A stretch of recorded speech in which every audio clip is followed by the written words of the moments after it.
on this wheel, we've got all 46, or I guess 46 of our good old buddies, the presidents of the United States. You bet Kitty is a Warren G. Harding gal? How dare you? Yeah, it's semantics. 1 second. Look, Grover Cleveland screwed everything up. Also that. You feel like you've been lied to? You and us, you and the world both, Kitty. That's okay. We're going to learn ourselves some past today. I hope you're ready to experience some history and past like you never knew possible. How's the music? Is the music loud enough? Too loud? I'm going to do a random sound effect. Hello, I'm Michael Eisner. Hello, I'm Michael Eisner. Hello, I'm Michael Eisner. That sounds good to me. Spoilers ahead, there's a lot of slavery. I mean, a lot? Is there? I mean, there is, yes, there is statistically a lot of slavery, but you wouldn't say the majority is slavery, because a lot of them happened after the 16th president. I don't know, that's just a semantics issue. You don't know who are the good guys? Well, we're gonna find out tonight, Kitty. We're gonna get ourselves some information. Let's go ahead and spin the wheel. No, semantics, of course. Spin that wheel. Except your boy old Taft. Is it Taft? William H. Harrison. Fuck William Harrison. Wow. Wow. Starting with Andrew Johnson right away. Coming out punching, are we? Andrew Johnson. The line from the old Jonathan Colton song, just survived impeachment. So this is Andrew Johnson. He is a dapper gentleman. Let me get my list of information over here. Andrew Johnson was president from 1865 to 1869. He was right after Abraham Lincoln. Why is he a raccoon? I think the more important question is, why is there 2 anthropomorphic raccoons, 1 regular raccoon, and a painting of a dude on the wall? That's the real question. Also, I have no answers. So over here, I mentioned this a little bit on the Discord, but I have it centered on a few different areas that we're going to be comparing our presidents to. We all have over here, it's all going to be structured the exact same way. So the first thing here, Andrew Johnson was nicknamed the Tennessee Tailor. Up here, we have the best thing that they did. The second thing will always be the worst thing that they did. Their love life will be after that. The interesting facts, I gotta say. I mean, sometimes what the bot considers interesting and what I consider interesting are at dramatically different ends. So we'll see what it considers interesting about our boy Andrew Johnson. After that, we have favorite foods and presidential pets, which we'll come to later. I'm not even going to talk about those right now. I don't even want to look at those. Andrew Johnson just survived impeachment was the Jonathan Colton president song. If you haven't heard the president song, this is the president song. Hello, Micah. Are you ready to learn about the presidents? This is Andrew Johnson. So we'll go ahead. We're going to start with the best thing. What the bot considers the absolute best thing that Andrew Johnson did. And what it considers the best thing that Andrew Johnson doing, get out of here, George Washington. It's not time for you. GPT seems so amazing, just like the introduction the other night. Okay, this is a good time for a quick caveat. Quick caveat. Thank you, Kitty. Quick caveat. Hold on. This is all projected by ChatGPT. There is a high probability that some of this might be incorrect. Please take everything you see tonight with a massive grain of salt. This is just for education and entertainment only. The best thing Andrew Johnson did was be on the right side of the Civil War. Yeah, I mean, not wrong. The best thing that he did, according to this, was to help reunite the country. I think I just skipped past it, but we'll go ahead and see what it thinks. Andrew Johnson Stepping into the presidency after the assassination of Abraham Lincoln faced the monumental task of unifying the nation torn apart by civil war. Despite the immense challenges, Johnson's most notable effort was his attempt to carry out Lincoln's plans for Reconstruction. He aimed to swiftly restore the southern states to the Union, albeit with minimal protection for the newly freed American slaves. Okay, come on, ChatGPT. Give it some time. We'll talk about that. Johnson's approach was marked by the issuance of amnesty proclamations that allowed most former Confederates to pledge loyalty to the Union and regain their rights. This move was controversial, but intended to mend the fractured nation. Slurring a lot. Johnson once said, "The goal to strive for is a poor government but a rich people." His efforts to reunify the country, despite facing opposition and eventual impeachment, underscore his commitment to restoring the United States as a unified entity. Now, over here, I probably won't read the entirety of every entry, but it's important to get a good standard of what we're going to be looking at tonight. Over here, I have what would have happened had their opponent won. And this is what ChatGPT thinks would have happened if the president in question, if they had won the election instead. So if Johnson's opponent, George B. McClellan, had he won in 1864 against Lincoln, making him Johnson's opponent, America may have been might have seen a more conciliatory approach towards the South, potentially delaying civil rights advancements. McClellan's platform advocated for immediate peace with the Confederacy, which could have resulted in a divided nation or a weaker federal government stance on slavery and civil rights. He didn't have an opponent, became president. Yeah, no, it said that if he had won and run against Lincoln, you know what I'm saying? So it's saying it understands that he didn't actually run. But that's Andrew Johnson's best thing. I need to actually open a second.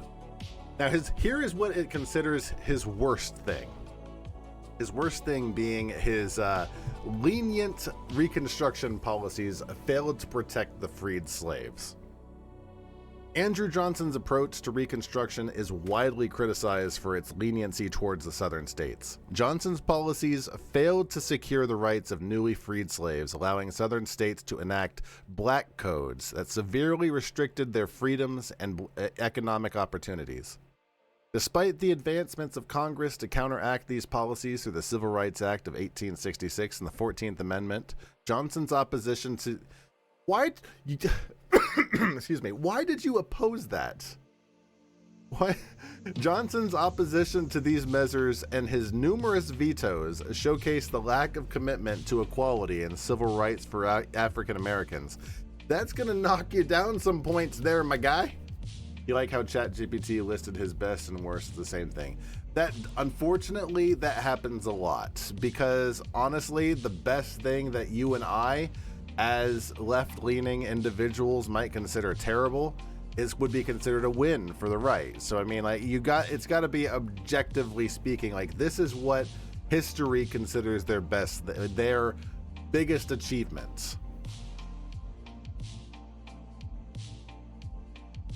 Now, what about Johnson's love life? Let's get away from all the things he did that were racist and terrible. What did Johnson do at home with his Johnson? Andrew Johnson, the 17th president, had a love life that was as complex and challenging as his political career. In 1827, at the age of 18, he married Eliza McCardle. Okay. Can you get a more 1827 name than Eliza McCardle? A 16-year-old from Greenville, Tennessee. We're denied the best history. We're not. You don't know where we're going. Their union was one of mutual support and partnership, with Eliza playing a significant role in Johnson's early political education. Despite her chronic ill health, Eliza stood by Johnson through his tumultuous career, from his days as mayor of Greenville to his presidency after the assassination of Abraham Lincoln. They produced 5 children.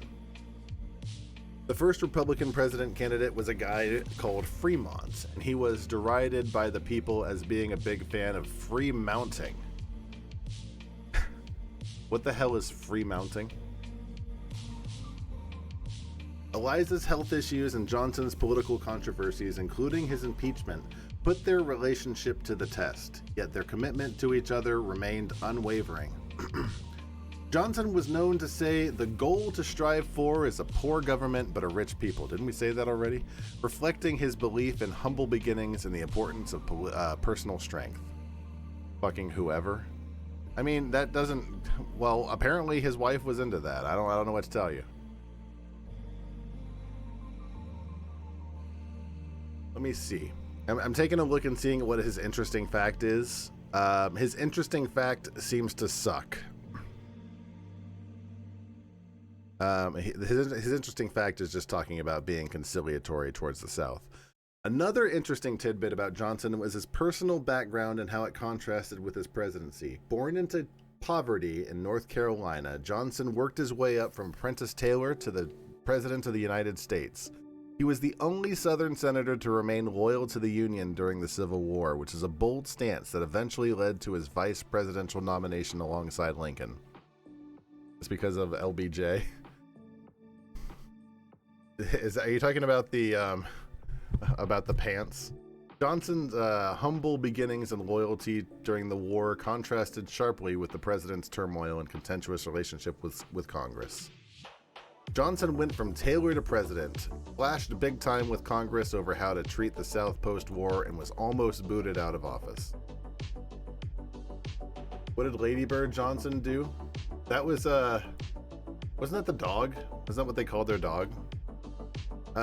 Andrew Johnson favored Southern foods with a particular liking for hams. And also, Johnson fed white mice during his impeachment, which is a fact I feel like I want to know more about. I'm not going to lie.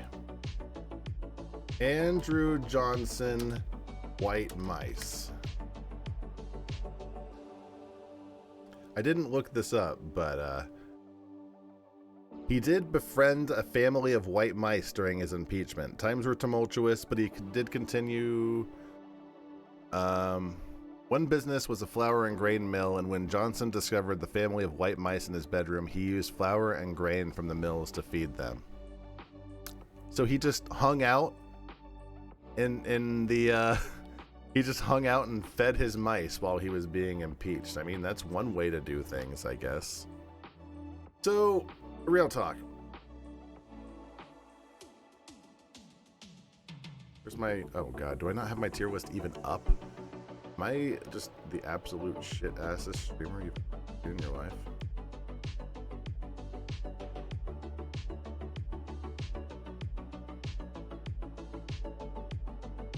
There we go.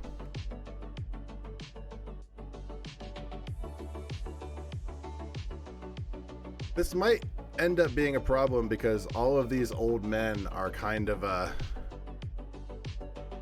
hard to understand. This is Johnson, right? He was right after Lincoln. So yeah, he's got to be Johnson. I don't know. I turned him into a furry, so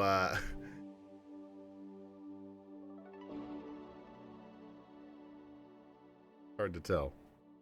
Music too loud. Okie dokie, turned it down. So he's F, right? He's just straight up F.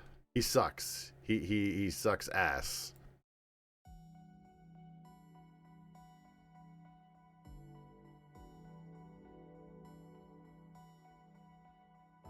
Johnson was only VP because Lincoln wanted a Republican and Democrat unity ticket for the Civil War. Put him in F.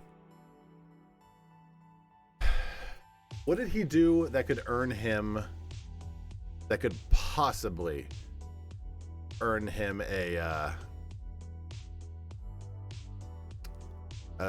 D ranking? He didn't even own an animal. He didn't even own a pet that we know of. According to ChatGPT, we're going to trust the bot. I don't see any reason to put him any higher than F. We can take a look at him later. This is him, right? He owned mice. He didn't own them. He fed them. Andrew Johnson. Yes, that is Andrew Johnson. Got it. Confirmed. All right, I'm going to leave him an F for now. We might possibly put him somewhere else later, but for now, he's just straight up F. Where's my wheel? There he is.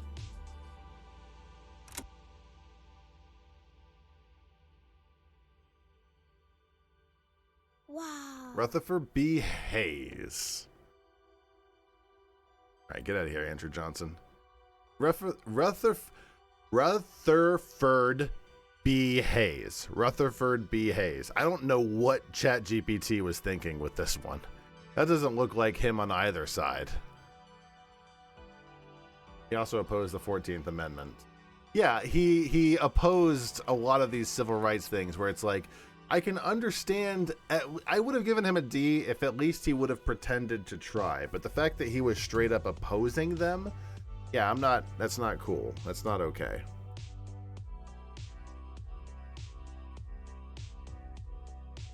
You're going to love this, Sprawl. See, here's the thing. ChatGPT, these are separate conversations I was having with the bot. So I told it to say what the best thing they did was, and in a separate conversation, I asked what the worst thing. So again, it's pulling up ending Reconstruction was the best thing they did, and it was also the worst thing they did. So we're going to have to take a look and see how it explains itself on this one.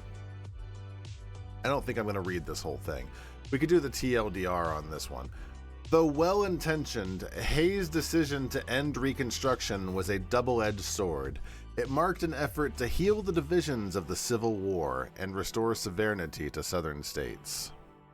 Yet it also opened the door to the disenfranchisement and segregation of African Americans.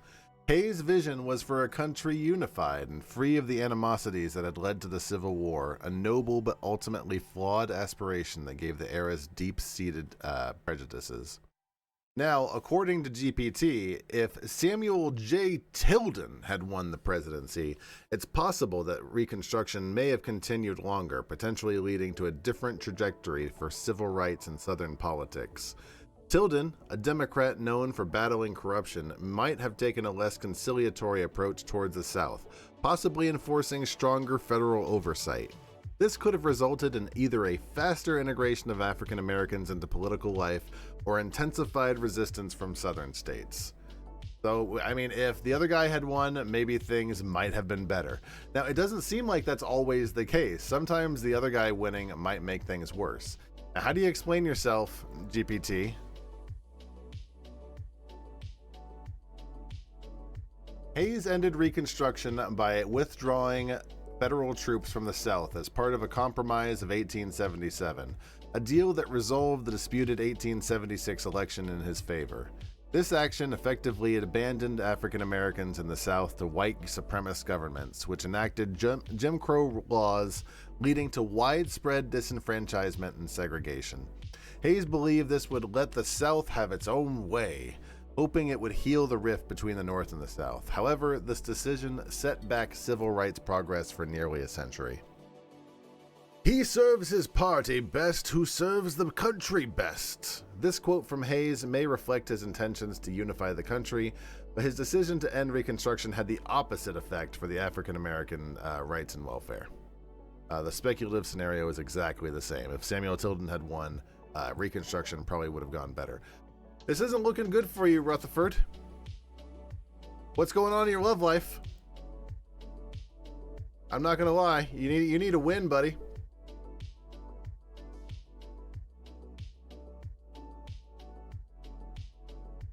The most undemocratic and bad chapter of the presidency, and that was Rutherford B. Hayes.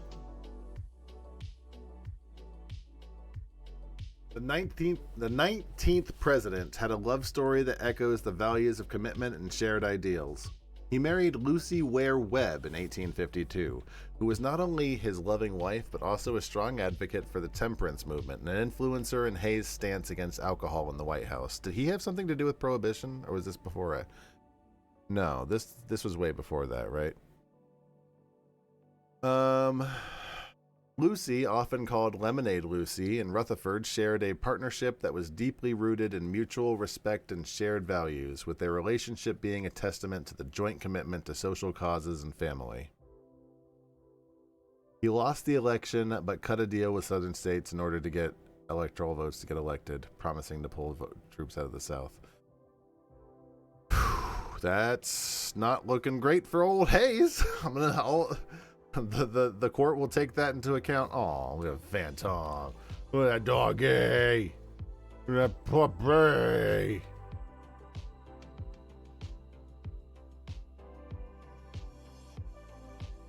Their marriage was blessed with 8 children. You dirty dog. You dirty dog. Demonstrating their commitment not only to each other, but to their moist sex parts. Jesus Christ.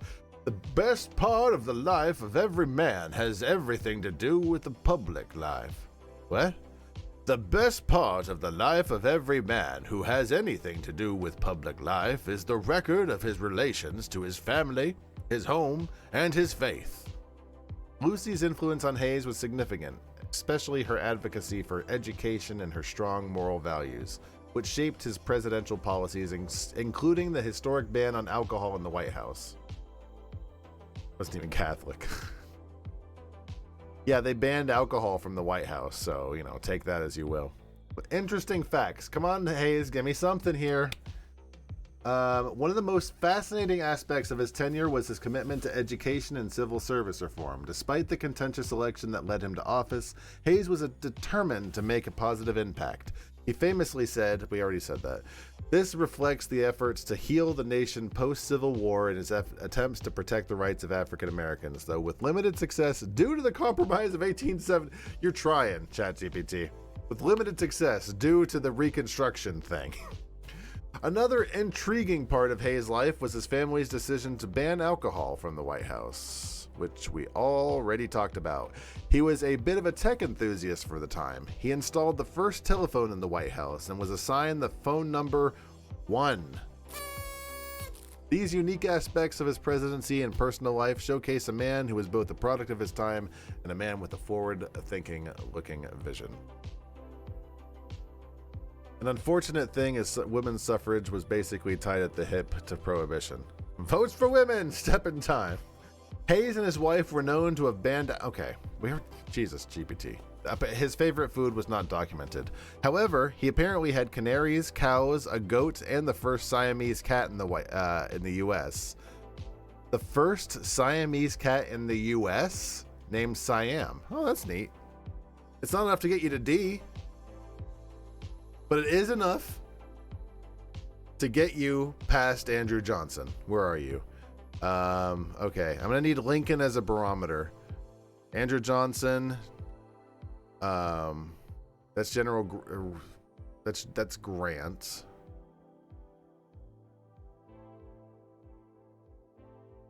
Grant. Rutherford B. Hayes. You're going in front of Johnson, but not by much. You kind of suck. You're kind of ass. I see no reason to move you up to D. Ending Reconstruction was terrible. I'm taking that election into account. Get you past Andrew Johnson. Andrew Johnson is straight up lowest of the low at the moment, but he was first out of the bar, so that does give him credit. Also, hi, Coyote. Boop. What's next? We're number 3. I don't know if we're going to get to 15 tonight. Gerald Ford. We're going to move forward a few decades. So where's Gerald Ford? Let's get him. This is Nixon. Ford gave Nixon pardon for his crimes. Let's put you on the block. All right, Gerald Ford, what do we got for you? We'll put away Rutherford B. Hayes, and we'll get somebody with a, thank God, easier name to say. Gerald Ford. Are you familiar with any of the pre-1900 presidencies more than recognizing the name? Sure. Yeah, absolutely. To some extent. This is kind of why I do these things, to learn more about them. It was really nice of Gerald Ford to put a big picture of Biden on his fucking wall back there. I know that's supposed to be Ford, but that looks like a Biden to me. That looks like a Biden to me. Ford was great on The Simpsons. What do we got? What does Ford got going for him? American presidency is very interesting, Micah, because America has a very what's the right word for this? Nationalistic kind of viewpoint when it comes to teaching kids. So we get taught a lot about these old I don't know how it works in other countries. I can only speak for America, but we get taught that this guy right here, he's an important man. I mean, right now he's a furry dog, but Gerald Ford was an important person because he was a president. Speaking of presidents, this is Gerald Ford. He was president from 1974 to 1977, probably. His most important thing was his presidency was noted for attempting to heal the nation post-Watergate. Again, this feels like one of the best thing and the worst things are in the same category. Gerald Ford stepped into the presidency during one of the most turbulent times in American history. Following the Watergate scandal, trust in the government was at an all-time low. Hold on, I got something for this. Trust in the government was at an all-time low. Ford's most significant and arguably best action as president was his decision to pardon former President Richard Nixon. Big X to doubt right there. While this move was incredibly controversial at the time, Ford believed it was necessary to help the nation move forward and heal. He famously declared, "Our long national nightmare is over," signaling his intent to restore confidence in the executive branch. Ford's presidency focused on transparency and integrity, aiming to rebuild the trust that had been eroded during the previous administration. An actual good thing that Ford did, he was from Grand Rapids, Michigan, Kitty? Most of them are kind of a homogenous block of white dude who furthered the cause of American colonialism. That's exactly right. Ding ding ding ding ding. Coyote got it. That's it. An actual good thing he did was he pardoned Vietnam draft dodgers. Oh, that gets some points in my book. This country is technically only 107 years old, so I think people have no real connection to anything pre that. That's fair. 107 is only a few generations, so there's probably a lot of connection to those particular people. But in America, I think a lot of people sort of see these previous presidents before, like, I would say before FDR, before Franklin D. Roosevelt. Anything before that is kind of like those were the presidents back when pirates were around, kind of thing. Ford did something else though. Ford made strides in foreign policy, including the Helsinki Accords, which marked the move towards detente. I assume that's how you say that word, in the the Cold War.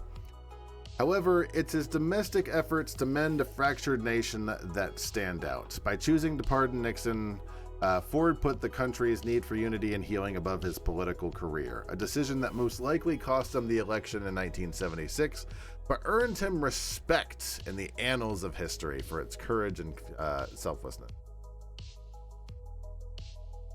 Détente. Sproul says, détente. Got it. That's how you say it. If Ford's opponent, Jimmy Carter, had won in 1976, technically Ford's opponent as he ran for a full term, America might have seen an earlier focus on energy policies and a more progressive social reforms from the get-go. Carter's presidency later was marked by those efforts, so it would have happened earlier. We'd get faster energy fixes and more changes. So the Helsinki Accords, if you don't know what those are, apparently it was, Europe would stop fucking with each other, basically. Like a pinky promise that they would stop invading each other. We see how well that went. The worst thing Gerald Ford did was pardon Nixon. Is it really selfish as pardoning Nixon was the entire reason Nixon resigned in the first place? Like, was first and really only thing that was expected? Carter and peanuts. Yeah, exactly right, Kitty. Agreed. Yeah, I don't think anyone really was fooled by it. I don't even really need to go into the worst thing. Basically, the best thing that Gerald Ford did is also the worst thing, and it doesn't even really try to hide it. Him pardoning Nixon was bad. Let's talk about Gerald Ford's love life. Gerald Ford stepped into the White House with a personal history marked by a strong, supportive marriage. Places in Europe with issues did not even take part in that. Ford married, in 1948, Ford married Elizabeth Bloomer Warren, better known as Betty Ford. Oh, I forgot about that. Gerald Ford and Betty Ford, like the Betty Ford Clinic. Just weeks before he was elected to Congress, their marriage was a cornerstone of Ford's political and personal life, providing stability and partnership. Betty was not only his wife, but his significant political ally and advisor, renowned for her outspokenness and later for her advocacy on issues like breast cancer awareness and substance abuse. Ford's administration kind of kickstarted the stagflation that would happen under Carter, though. It's hard to say if that's Ford or Nixon's faults. Ford's like, I don't know, a C. Do I give points for Betty Ford for the Betty Ford Clinic? Is that a good thing? I don't know enough about the Betty Ford Clinic to give points for that. I don't know if that's fair. I haven't been giving points for any other wives, but I don't know. If it wasn't for this president, that she would not come to any, most likely she would not have come to the level of, knowledge that people have of her. Gerald Ford had his share of intriguing moments that often fly under the radar. For example, did you know that he was the only president to become both vice president and president without being elected to both positions, or to either position? You blame Germany for destructive policies in Europe. They want to gain advantages by the calculation. It hurts others more so they can buy up stuff. I got you, Micah. I don't know enough about anything. I don't even know about America, let alone other countries. Once I learn about our presidents, maybe I should expand. We can learn about I don't know, fucking Chile or something. Like the president of Chile. That's right. He was elected vice president when Spiro Agnew resigned, and then he took over the president when Nixon followed suit. Talk about climbing the political ladder in an unconventional way. But Ford just wasn't about political ambitions. He had a lighter side that showed through in some of his White House decisions. For example, he had a swimming pool installed in the White House because he loved to swim. Imagine the leader of the free world doing laps to relieve the stress. Shut up. He was known for his down-to-earth nature. Once he said, "I'm a Ford, not a Lincoln," humorously playing on the brand of cars, but also highlighting his straightforward, no-frills approach to Congress. Cool story. His favorite food was simple Midwestern fare, including pot roast and red cabbage. Who names their kid Spyro? Dragons, kitty. Dragons do that. Ford had a golden retriever named Liberty, which I think is what ChatGPT is pulling from here. And his song lyric is, "Ford gave Nixon pardons for his crimes." It's a very good-looking dog head. Yeah, that is an adorable... it kind of looks like what Sandy was aiming for.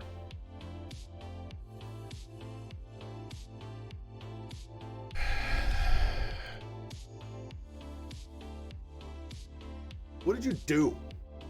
You didn't do much. The only thing you did of note was terrible. The only thing you did of note was bad. You did the thing that made that. I don't know. I feel like C is very generous for Ford. I'm willing to put him there just because he's definitely better than Hayes and definitely better than Johnson. But I don't know.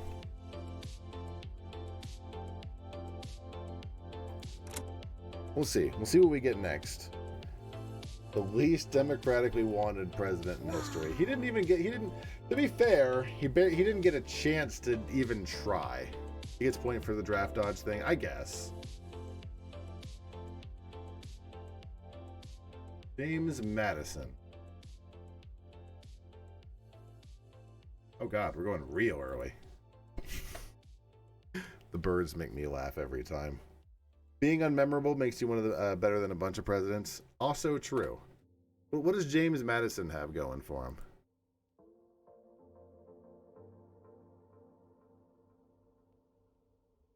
James Madison was president apparently from 1809 to 1817. He was known as the father of the Constitution for its pivotal role in its drafting. I can't talk today. James Madison, the fourth president of the United States, played a crucial role in shaping the nation's future through his instrumental involvement of the drafting of the U.S. Constitution. His vision and political savvy were key in navigating the complex blah, blah, blah, blah, blah.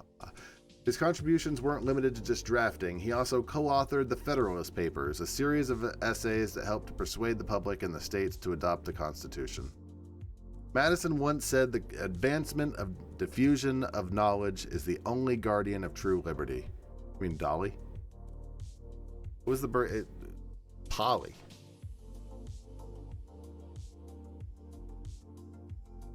Cute bird. Looks like a lovebird. His belief in the importance of an informed citizenry and the government that is both responsible and responsive to the people has had a lasting impact on American democracy. Monroe led the country during the War of 1812. It may have caused the War of 1812. We'll get into that. Apparently, had Charles Cotesworth Pinckney, President potential Charles Cotesworth Pinckney, Madison's Federalist opponent in the 1808 presidential election, if he'd won instead, America might have leaned more towards Federalist ideals, potentially strengthening federal authority at the expense of states' rights. Shit. That would have been cool. The nation might have seen a different approach to foreign policy, especially in relations with Britain and France, which could have altered America's development trajectory. Now, his bad things. First of all, owns slaves. That's going to knock you down some points right there. I know that that's pretty much statistically likely if you're before Lincoln, but still. Madison, like many of his contemporaries, was a slave owner, which was a dark mark on his record, reflecting the deeply ingrained societal and economic injustices of his time. This aspect of his life is in stark contrast to the ideals and liberty of justice he helped enshrine in the Constitution. Additionally, his presidency is criticized for the management of the War of 1812, a conflict between the United States and Britain. The war was marked by a lack of preparedness, significant losses, and the burning of the White House, showcasing shortcomings in the leadership and strategic plan. The owned slaves thing is worse with Madison. Madison did not free his slaves when he died. Most of the slave-owning founding fathers did. Yeah, it mentions when they freed their slaves, or at least for a few of these people. Not so much with James Madison. If Madison hadn't owned slaves, America might have seen an earlier push against the institution of slavery. Okay, thanks, ChatGPT. What else, Madison? You're going to need some bonuses here. That's a major knock. The Constitution thing is a very high positive, but the War of 1812 is one thing the Canadians are very proud of. That could be possible. I wouldn't be surprised.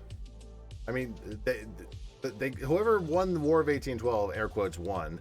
Somebody burned down the White House. Somebody's very proud of that, and they probably should be, because this goddamn bird over here didn't do his job. James Madison had a love life that was as historic as his political career. In 1794, he tied the knot with Dolly Payne Todd, marking the beginning of a partnership that would leave a lasting impact on American politics. She was not just any first lady. She was a woman of charm, wit, and a keen political mind. Nothing interesting here. Nothing interesting here. She was a very politically active woman. Every time America invaded Canada, we got owned. It sounds absolutely terrific. You're not wrong, Kitty. I'm glad that we have definitely moved a bit away from there. I can't say that the entire world is better at this point, but at least most of us over here, and at least most people in civilized society are. James Madison One of the most interesting and perhaps less widely known fact was pertains to his physical stature and health. He was the shortest president to date. He was a short king, standing at 5'4" and weighing less than 100 pounds. Despite his diminutive size, he had a giant impact on the nation's early development, steering the country through the War of 1812 and overseeing the Louisiana Purchase. His health was often precarious, suffering from a variety of ailments that were sometimes thought to be psychosomatic, reflecting the immense stress and responsibility he bore. Cool. Okay. He was a short guy. His favorite food was often cited as ice cream was a favorite of his wife, and Madison's wife Dolly had a parrot. How did he make it through the winter? I mean, he was the president. He probably had the best they had to offer in terms of really nice stoves. How are we ranking this guy? In 1812, James Madison kicked the British in the pants. 1, 2, 3, 4. Owning slaves starts you in D.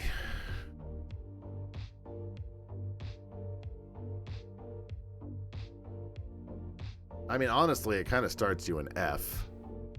But, you know, the times, as it were. I think he was the most successful in getting what he wanted done. I'm willing to put him in D for now. But man, he sucks.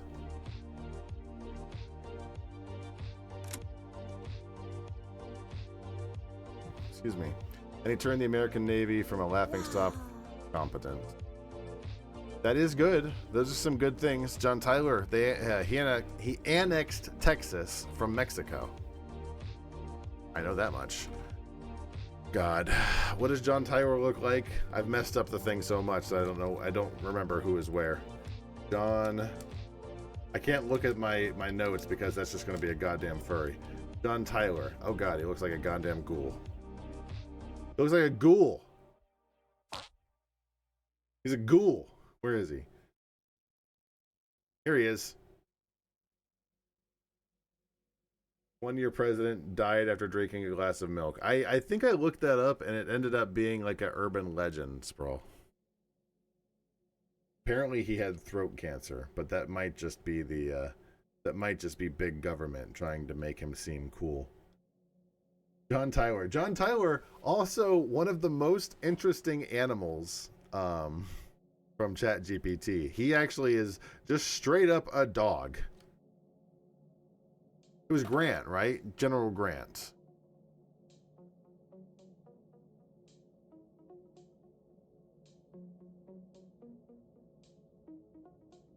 Somebody did. I know who you're talking about though. John Tyler. Let's do one more and then we'll take a break. Again, best thing and his worst thing. Annex Texas. Adding significant territory, but also exacerbated tensions that led to the Civil War. Let's go out of order. Let's start with John Tyler's love life. John Tyler had a love life that made history in a unique way. After his first wife, Letitia, passed away, Tyler found love again and did something no other president had done before. He got married while still in office. In 1844, Tyler, then in his early 50s, married Julia Gardner, a woman who was 30 years younger than him. This marriage caused quite a stir because of that age gap and the fact that it took place during his presidency. Despite the gossip and the raised eyebrows, the couple seemed to share a genuine bond. Julia became an active first lady, playing a significant role in the social life of Tyler's presidency. The most important measure of how much you love is how much you give. Though this quote might not be directly attributed to Tyler, then why the hell are you giving it to me? Jesus, GPT. In my opinion, Madison should be C. I disagree, but I'm willing to push him up later. I'll take a look later. How old was she? 30 years younger than him. That's all it says. So probably early 20s? I don't know. I didn't look her up. Now, John Tyler's worst thing, apparently, was annexing Texas. This move in 1845 was controversial because it significantly heightened tensions between the northern and southern states. Tyler too. Is that in him? It is. No. I must have gotten rid of it. Texas's annexation added territory that would likely become slave states, upsetting the balance in Congress. This act is seen as historians as a catalyst that contributed to the escalating disputes that would eventually lead to the American Civil War. Tyler's decision was driven by a mix of manifest destiny, the belief that the U.S. was destined to expand across the continent, and political pressures. He was the hero of Tippecanoe. Gotcha. I know somebody had that. So I know somebody had the thing. It's on here somewhere. I'll let you know when I see it. Despite opposition, Tyler pushed for the annexation, aligning with Southern interests and deepening the divide within the country. The rest of that's boring. Let's see how they whitewash this. The decision in 1845 to annex the Republic of Texas wasn't just about adding a vast and resource-rich land to the Union. It was about Tyler's vision of American expansionism and the belief in manifest destiny, the idea that the United States was destined to expand across the North American continent.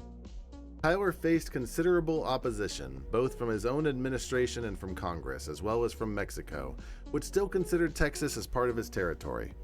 Yet he persisted, using a mix of diplomacy and political maneuvering to secure the annexation. Tyler II and Texas might have been a rallying cry, echoing the sentiment that Tyler, though often overshadowed by his predecessors and successors, made a decisive impact on the nation's destiny. Now, James K. Polk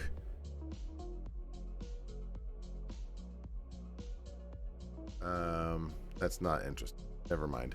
If not Tyler, but the next in line Polk had been in charge sooner, the U.S. might have gotten bigger, faster, and more fighty over land. So he was even worse with expansionism. So there was really no winning on that one, huh? Interesting facts about John Tyler. He has 2 grandsons that allegedly are still alive today. This is an unusual fact given the vast amount of time that has passed since Tyler's presidency. This might be wrong by now. The reason for this is Tyler fathered 15 children, you dirty dog, the last of which was born when he was 70 years old. His son, Lyon Gardner Tyler, followed in his father's footsteps and had children late in life, fathering Lyon Gardner Tyler Jr. in 1924 and Harrison Ruffin Tyler in 1928, both of whom are still alive as of April 2023. Polk is ass. What about we'll talk about Polk later. Polk will come up. That's the only interesting fact about John Tyler is he has alive grandchildren, which I guess is fair considering, 1790. Polk ass. Hi, Glorb. Tyler enjoyed traditional Virginia dishes, including puddings and pies, and he had a horse named the General and several greyhound dogs, which is probably why GPT pulled up a greyhound. John Tyler annexed Texas from Mexico from the song. Tyler was the second president from the Whig Party. He was a former Democratic Republican and a pro-slaver. He was made Harrison's VP in order to appeal to slave states. Then Harrison dropped dead, and the anti-ish slavery Whigs put a pro-slaver in the White House. Tyler was the one last time we talked about this a few years ago. I said it was maybe the worst one, right? Worst is strong. I'm not seeing anything here that leads to worst. I don't think it's Tyler.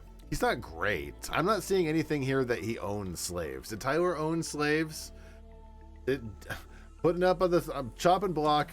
You're on the chopping block, Tyler. Oh my God, these ad block updates are killing me. John Tyler, did you own slaves?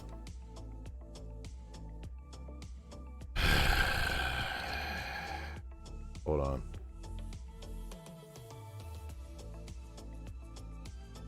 Sproul says, Not Sproul US says. President John Tyler owned as many as 50 slaves during his lifetime. Boo this man.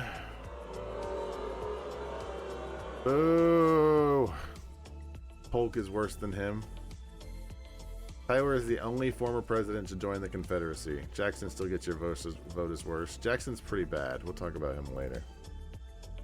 I don't know if I can justify any slave owner going above D. Is he better than Madison? Not a snowball's chance. Where are you, John Tyler? There you are. I'm gonna put you below Madison. Oh, Jackson owns in a lot of ways. You can be a charismatic and energetic and, you know, fun president while still being a terrible person. You can't be president without being charismatic most of the time in like 95% of situations, unless something dramatic, unless something else happens. Jackson was one of the worst presidents as people, but as politicians, he wasn't the worst one. Jackson was a character. Love your t-shirt, by the way. I don't know what you mean. I love wine. Let's go back to the... this was actually Glorp's idea. Let me hide this. Let's see what our next president is. We're about to take a break. No, I still have 2 minutes on the pre-rolls. So we'll do one more. We'll do one more president. Thomas Jefferson.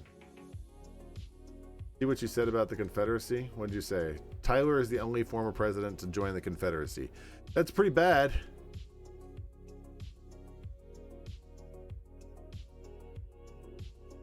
Why did Jackson directly signed off on the Trail of Tears? Yeah, those all bad points. Agreed. All bad points.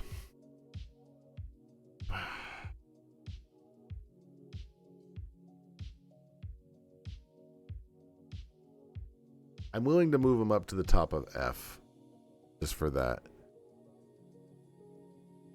What else did he do that was worthwhile to keep him out of F? He had a horse named the General. His interesting fact was that he had a bunch of grandkids. What was going on with his marriage again?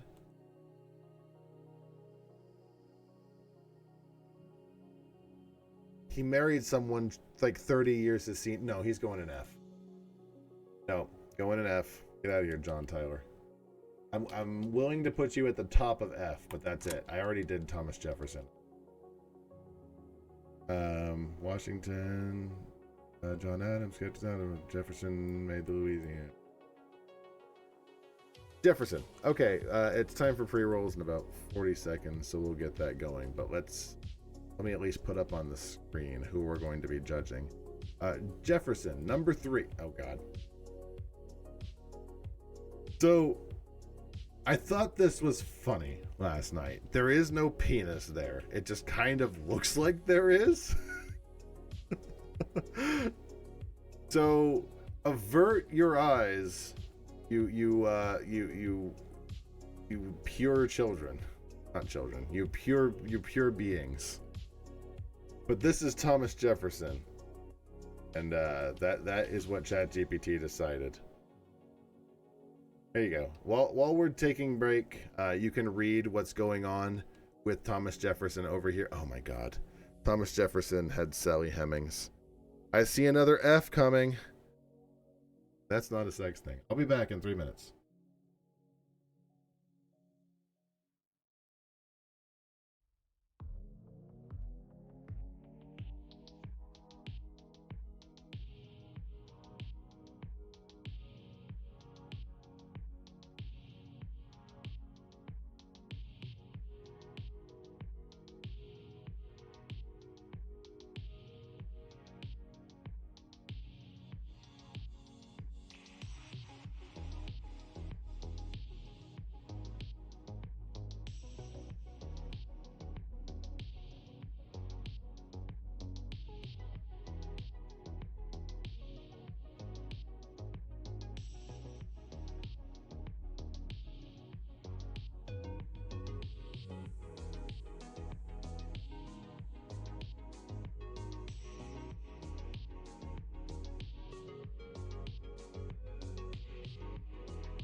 Alright, I'm eating a granola bar. Here, you can see it a little closer for a minute. I don't want to crunch in your ear. I'll be back.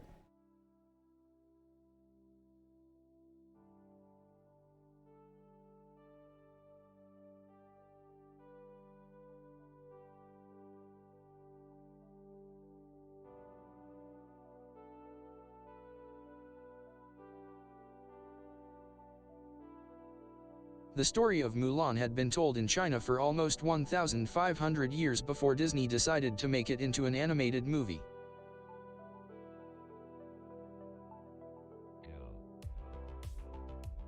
The more you know.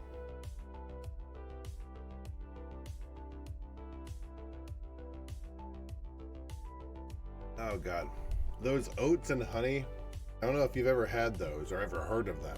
They're called like Nature's Valley, I think. I hope that's what they are. That might be ranch. One of the two. Anyways, they're delicious. I highly recommend them. So should we just get the worst thing out of the way first? Or save it for last?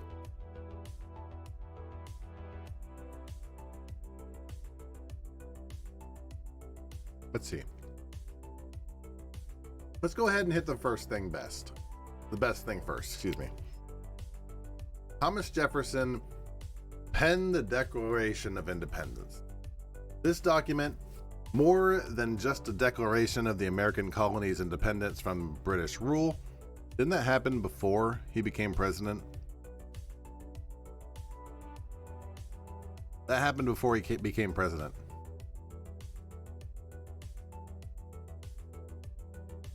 That doesn't count. This doesn't count in GPT. The best thing about Jefferson was something that happened before he became president.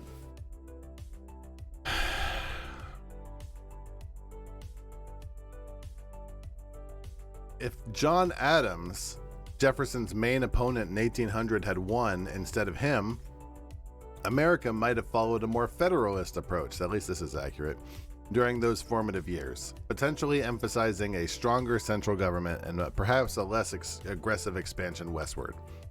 Adams' presidency would have been seen less emphasis on the principles of state sovereignty and more on the consolidation of federal power, possibly affecting the early balance of power between the states and federal government. That's not looking good for you, Thomas.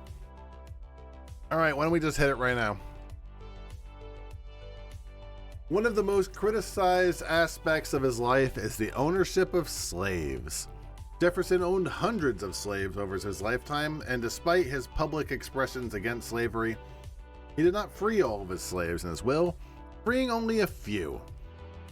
This hypocrisy between his public declarations of human freedom and his private actions has cast a long shadow over his legacy.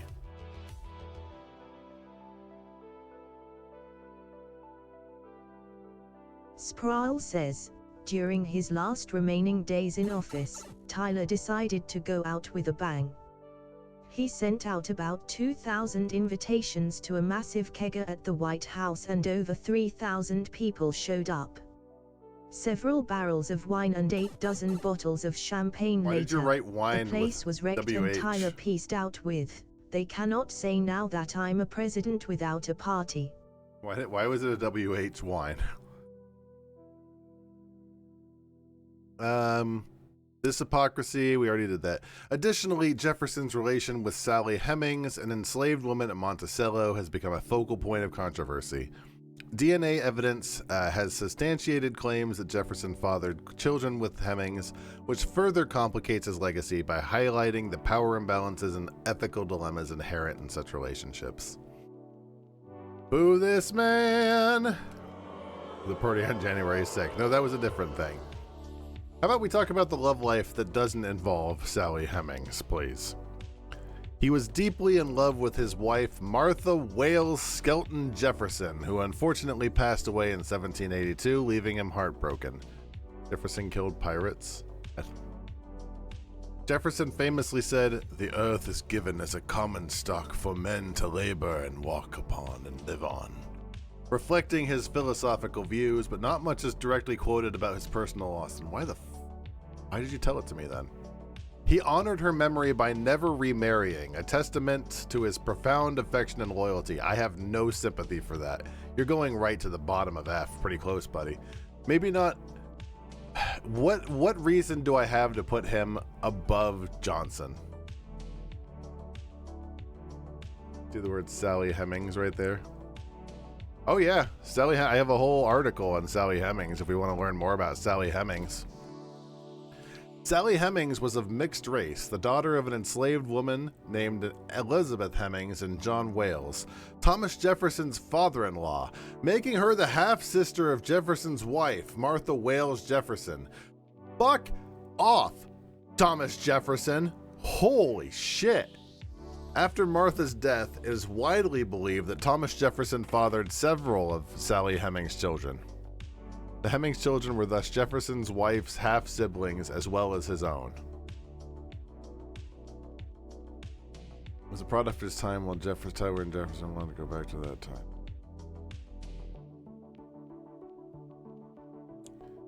Oh, the reason he was a product of the time while Tyler and Jefferson... That is fair. And here's the thing. I've been thinking about this for a while, and it's like, part of me wants to say, look...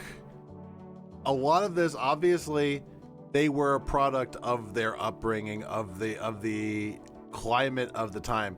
That said, there were also abolitionists then too, and they were looked upon and frowned upon. So I don't give a ton of sympathy for product of the time, because there was plenty of abolitionists who didn't become president because they were too busy trying to get free, get the rights of African Americans.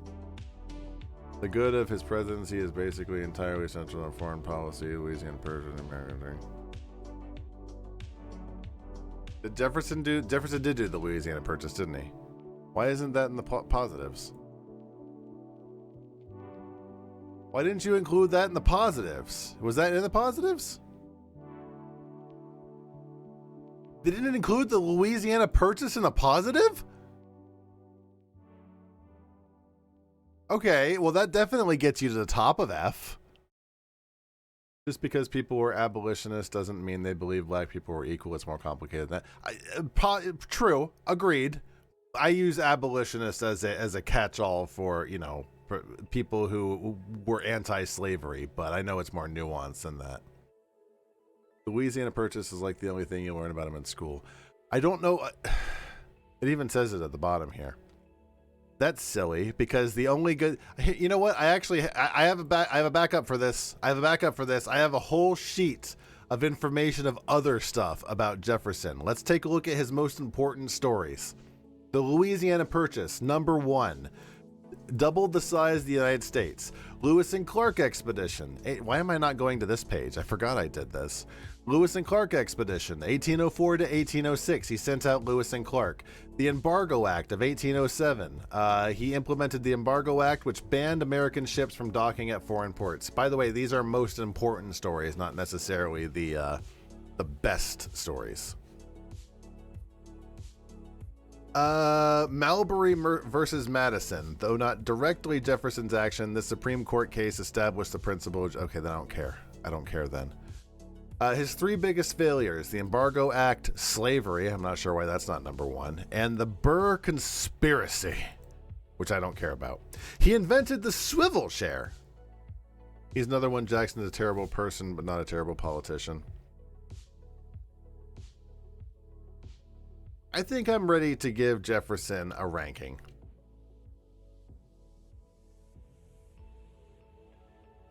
Which is going to be at the... How the hell am I going to keep these guys apart?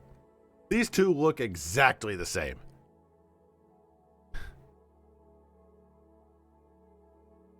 I think I'm okay giving him a bottom of D ranking.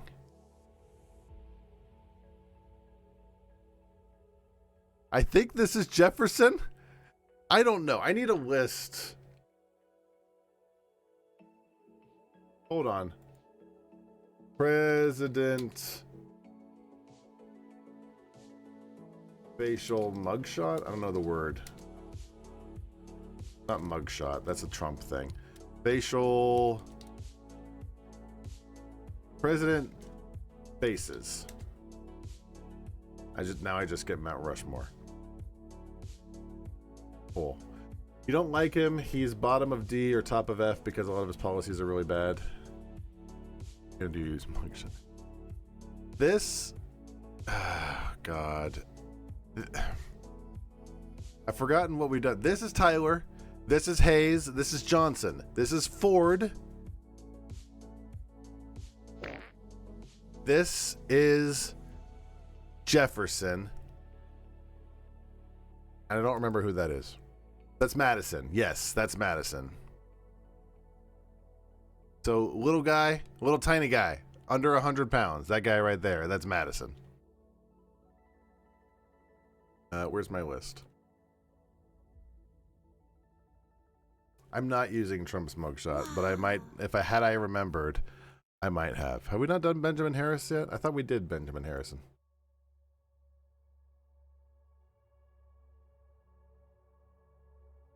Benjamin Harrison. This guy.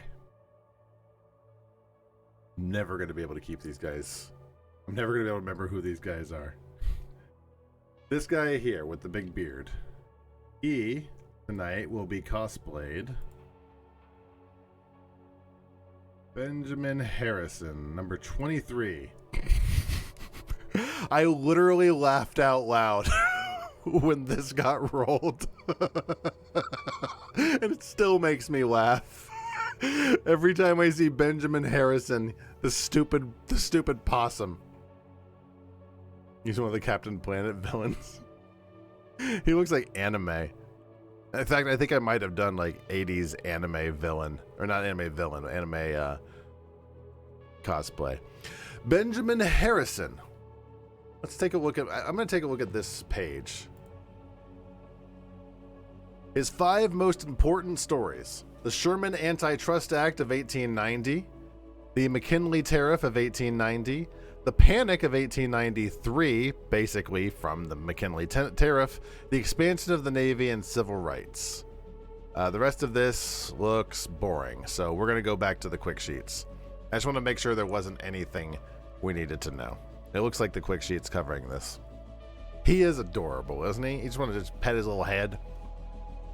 The 23rd president is often remembered for his role in expanding the U.S. Navy and in supporting significant economic legislation, notably the Sherman Antitrust Act.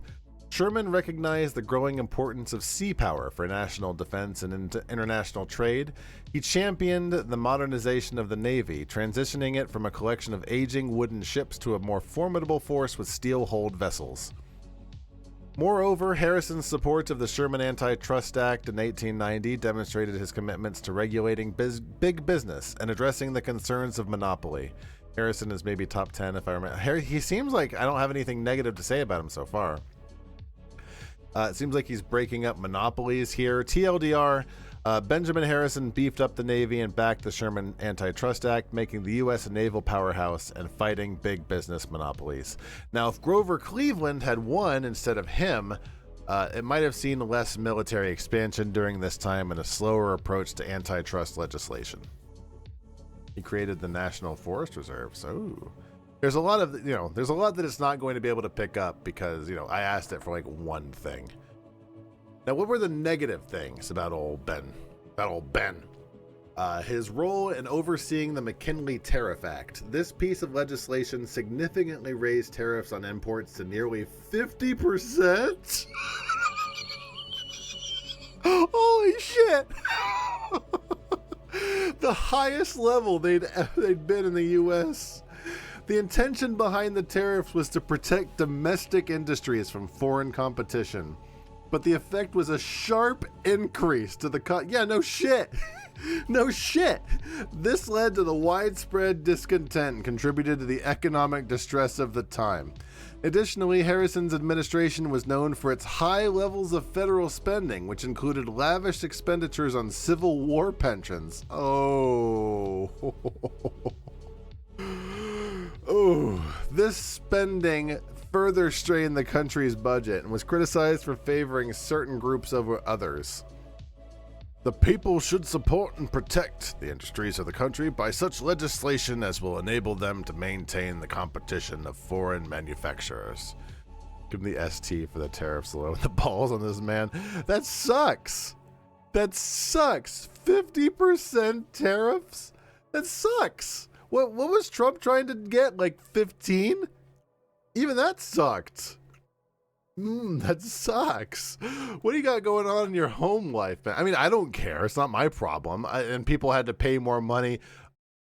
You know, he didn't have slaves, and he's certainly better than most that we've seen so far tonight. Benjamin Harrison might not be the first name that comes to mind when you think of romantic tales from the White House, but his love life contained its own unique narrative. Harrison married Caroline Lavinia Scott in 1853. Tragically, Caroline passed away during Harrison's presidency in 1892, leaving a void in his life and the White House. Trump just increased the tariffs. I don't think they existed at all before Harrison started. Oh, that sucks. I'm not reading that out loud. I'll have the bot do it. Sproul says, the colored people did not intrude themselves upon Sproul us. said that? They were brought here Holy in chains shit. and held in Clip that. communities where they are now chiefly bound by Jesus a cruel Christ, slave this code. guy. When and under what conditions is the black man to have a free ballot? Oh. I thought you knew something. Tragically, Caroline passed away during Harrison's presidency. We already said that. But love found Harrison once more when he remarried in 1896 to Mary Dimmock, who was 25 years his junior. Boo this man. And his late wife's niece, boo this man, stirring quite a bit of public gossip. The second marriage was met with mixed feelings from his family. Despite the controversy, Harrison's marriages illustrate a man who found love in unexpected places, enduring public scrutiny for his personal choices. I pity the man who wants a coat so cheap that the man... I don't know why you're English. I pity the man who wants a coat so cheap that the man or woman who produces the cloth will starve in the process. Benjamin Harrison, after losing his first wife while in office, remarried Mary Dimmock, his late wife's niece, showing the ability to find love again. Aww. Interesting facts about Benjamin Harrison. He was the first president to set aside federal land for national forests with the Land Revision Act of 1891. I think this is what Gorp was talking about. Eventually preserving millions of acres that would eventually become part of the national forest system. Like a single point grade level just for that. Imagine the president back in the late 1800s deciding to protect vast swaths of land, a move that was quite forward-thinking at the time. I look to the forest reservation as one of the most valuable parts of our national policy, said this possum. Another captivating detail about Harrison is the introduction of electricity to the White House. He and his wife were reportedly so afraid of being electrocuted by the new installation that they refused to touch the light switches themselves. Nothing else interesting there. What else, Ben? What did you got? His preferences of food are not widely known, but he did have a goat named Whiskers and a collie named Dash. I don't have anything negative to say about Ben. I don't have anything really upsetting to say about this guy.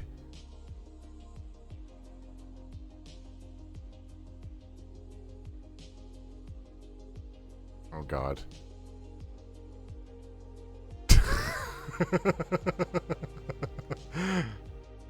That's funny. I didn't mean to go to that tab, but I'm glad it worked out. I don't have any problem putting him... Is he better than Ford? I think so. The only negative thing he did was the tariffs thing, and I couldn't give an ass on what he did with the tariffs. I don't think I'm okay. I don't know if I want to put him in S. He kind of married his young family, so that's pretty gross. What else? Is there any other reason to put him super negative though?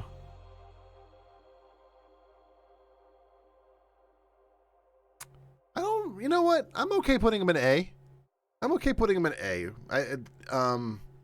The marriage thing was kind of bad, and the tariffs kind of sucked for the people of the time. But yeah, that's really kind of their problem. I don't know. It's fine. We get out of here. Not great, but overthrew the Queen of Hawaii. Wow. Why wasn't that in there? Teddy Roosevelt. The heck you say? What do we got? What does old Teddy have? I'm Teddy Roosevelt. I'm a fox dog thing. 1901 to 1909. So let's see what his most important stories were. His most important stories: conservation and national parks. He established the United States Forest Service and signed the 1906 Antiquities Act, under which he designated 18 national monuments, 150 national forests, 51 federal bird reserves, 4 national game preserves, 5 national parks, protecting approximately 230 million acres of public land. He also did the Panama Canal, which had moral implications, but it was important. He did progressive reforms. He advocated for the regulation of corporations, food and drug safety, and labor rights. He won the Nobel Peace Prize. He got a prize and a Coke for his roles in mediating at the end of the Russo-Japanese War with the Treaty of Portsmouth. The song Roosevelt was handy with a gun was what his song lyric. What were you guys saying? Does this have the asthma thing in there? Probably not. He did bust trusts. Roosevelt started in Benjamin Harrison's cabinet. I think he started when he became president in McKinley's assassination. His biggest failures: racial policies, his handling of the Brownsville affair, where he dishonorably discharged 167 black soldiers accused of participating in a riot without evidence, were criticized. The Philippine-American War, he endorsed the continuation of the Philippine-American War as a policy of imperial expansion, significant loss of life, and raised ethical questions of America's role as a colonial power. And he was often overlooked the rights of indigenous people and prioritized lands for their resources or recreational value rather than their biodiversity preservation. The teddy bear was named after Roosevelt following an incident on the hunting trip in Mississippi in 1902, where he refused to shoot a bear that had been tied to a tree, deeming it unsportsmanlike. This bear became widely popular and inspired the creation of the teddy bear. Basically sucked for everyone that wasn't America. Domestically, he was great, but before that, he was part of the cabinet of Harrison and based on a lot of his foreign policies and feelings and wildlife basement. Gotcha. He was also an avid boxer and a brown belt in judo. I don't mean to sound like a bitch. Nothing. I'm not going to say it. I'm not going to say it. He was known for his physical vigor and famously led visitors on strenuous hikes and adventures. I also, in the big long list, I asked for obscure quotes. Apparently his obscure quote was, far better it is to dare mighty things, to win glorious triumphs, even though checkered by failure, than to rank with those timid spirits who neither enjoy nor suffer much, because they live in a gray twilight that knows not victory nor defeat. Cool story. Thanks. I'm glad I included that. He suffered debilitating asthma too, and he beat asthma to death. I don't think that's going to be included. Let's talk about his love life. We started naming names. Theodore Roosevelt had a love life marked by deep passion and profound tragedy. His first wife, Alice Hathaway Lee, was the love of his life, of his youth, and their romance was full of joy and promise. They married on October 27, 1880, but their happiness was short-lived. Alice died unexpectedly in 1884, just 2 days after giving birth to their daughter, also named Alice. Brother Daryl? Roosevelt was devastated by her death, famously writing in his diary that the light has gone out of my life. This loss was compounded by Best Eddie anecdote. Someone tried to assassinate him on the way to a speech and he was shot in the chest. The speech was in his pocket and was so long it stopped the bullet. He then went and gave his speech after beating up his would-be assassin. Oh no, anyways. The loss was compounded by the death of his mother on the same day in the same house. Roosevelt found love again with Edith Kermit Caro, terrible name, whom he married in December 18... That's rude. Sorry. In December 1886. Edith and Theodore had known each other since childhood, and their marriage was both a partnership and a source of strength for Roosevelt throughout his political career. Together they had 5 children, and Edith played a crucial role in his life, offering support and counsel during his presidency. Good for them. It's nice that he found love again. The interesting facts for Roosevelt was that he was the first president to leave country while in office, embarking on a diplomatic mission to Panama to see the construction of the Panama Canal. And also, he was a rancher in the Dakota Territory, a New York City police commissioner, and an assistant secretary of the Navy. He famously led the Rough Riders on a charge up San Juan Hill during the Spanish-American War, an act that catapulted him into national fame. Roosevelt's enthusiasm for the outdoors and wildlife conservation led him to establish the United States Forest Service, which we already talked about. Do what you can with what you have where you are, Roosevelt once said. Where you rank him depends on how much you care about imperialism.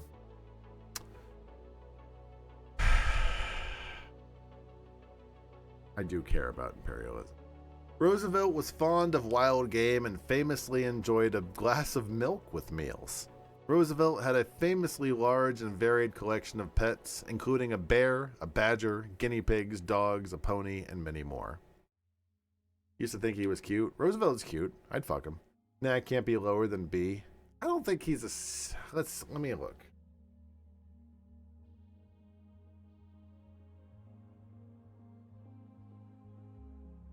He's better than Ford.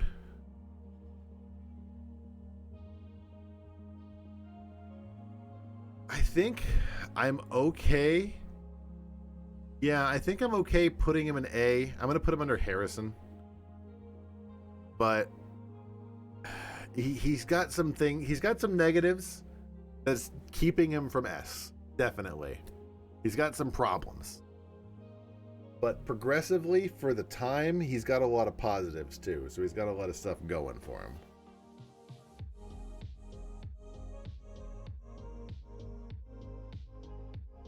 It's open to switching around later, but I'm comfortable with that for now.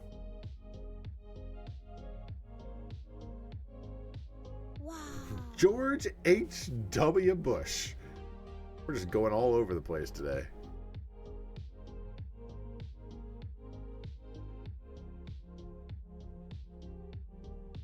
Oh, that face. That's a face you can trust. George H.W. Bush.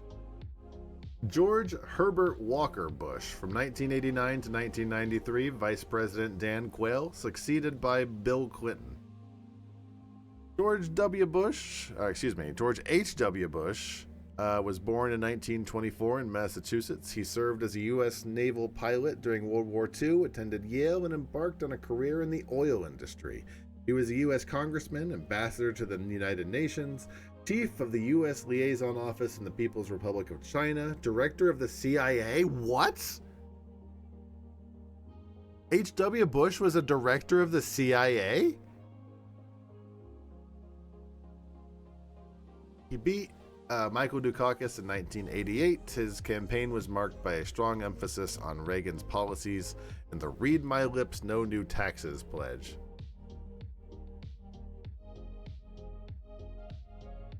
He married Barbara Pierce in 1945, and they remained married until her death in 2018. His most important... probably not wrong. Your most important stories for H.W. Bush, the end of the Cold War, which, That kind of was more of a Reagan thing, but whatever. Bush managed the U.S. response to the dissolution of the Soviet Union with a cautious response, supporting the unification of Germany within NATO and signing strategic arms reductions treaties with Russia. He was involved with the Persian Gulf War. In response to Iraq's invasion of Kuwait in 1990, Bush led a successful multinational coalition. Was Kuwait War successful? I mean, I don't know I don't know enough about the Gulf War. I feel like that was a, I don't know. I don't know about, I'll have to do like a night on that at some point. He signed the ADA, the American with Disabilities Act, in 1990, which is a plus.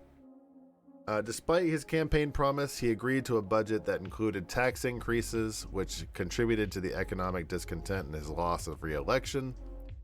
Bush promoted volunteerism and community service through the 1,000 Points of Light initiative, encouraging citizens to contribute through local action and volunteer resources. When you think of American military success, you think of the Middle East. I mean, it is technically, we usually end up winning, I say, with massive air quotes. I mean, eventually, through attrition, we will make the bullets make the other guys go away before their bullets make us go away. So eventually, we will win every fight we go into, just out of, they can't out attrition us. We'll keep sending more people. It's just how war works, unfortunately. Economic downturn was one of his 3 biggest failures. The handling of the AIDS crisis. Critics argue that Bush did not do enough to address the AIDS pandemic, particularly in terms of funding and public health policy. And also, the veto of the Civil Acts Rights of 1990. Bush vetoed the legislation aimed at strengthening civil rights protections, arguing it would lead to quotas in hiring. Rough. That's rough right there. I mean, he kind of continued that. When was he there? He was like 89 through 93. It was still a big thing during that time, the AIDS crisis. He was a skydiving enthusiast. After leaving office, he celebrated several of his milestone birthdays by skydiving.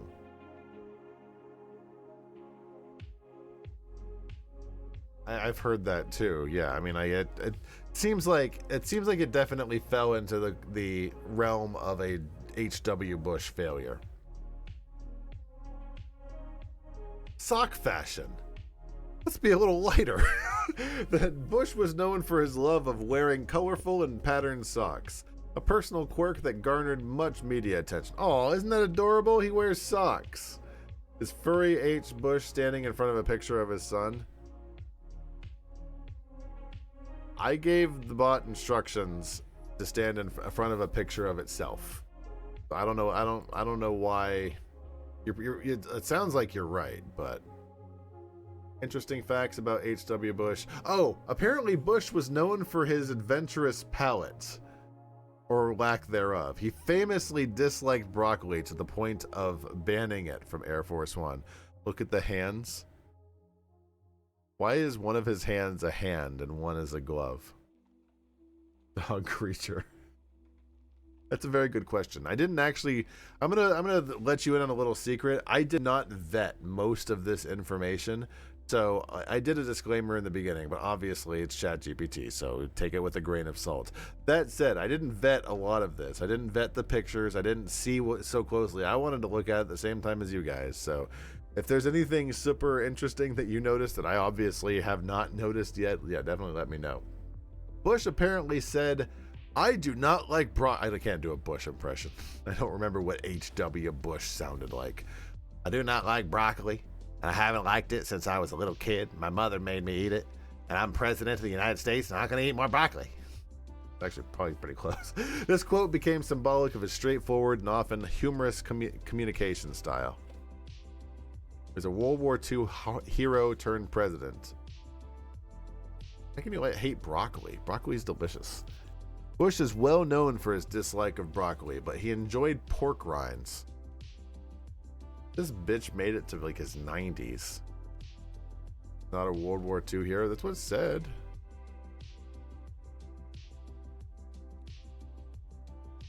I don't remember where it said it. When did he say World War? Benjamin Harrison.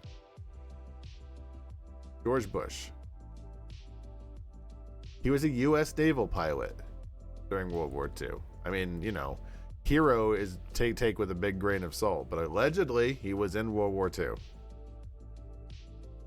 George H.W. Bush and his family had Millie, a Springer Spaniel, which I guess is what GPT is cosplaying over here, who was featured in a children's book written by Barbara Bush, who was not a hero. Okay, well now we're splitting hairs. Millie's puppies, including one named Ranger, also spent time at the White House. George Bush Sr. poked at Saddam Hussein is the president's song lyric. Where are we putting Bush? Not super high. What did he do that was super good?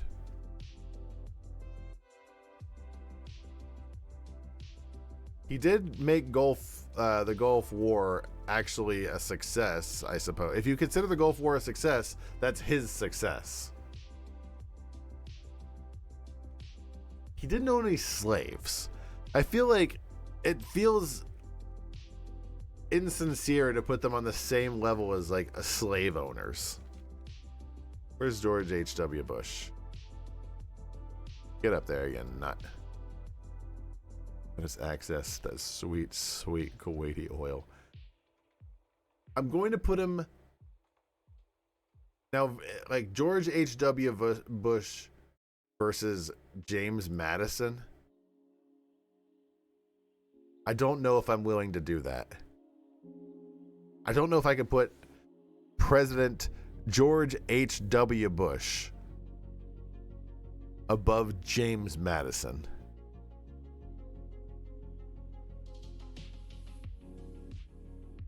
Yeah, I think I'm okay with that. At least for now. Gerald Ford, you're doing okay, buddy.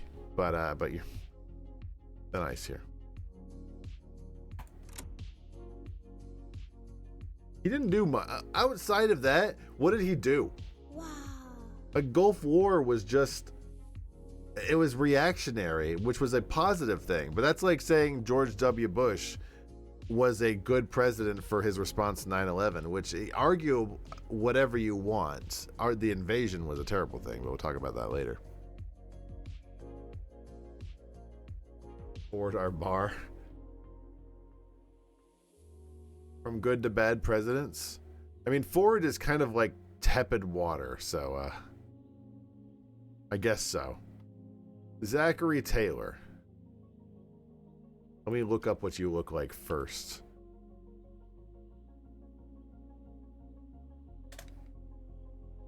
Oh, Christ. He looks like an old man. Zachary Taylor. Number 12. There's a few presidents who are horses.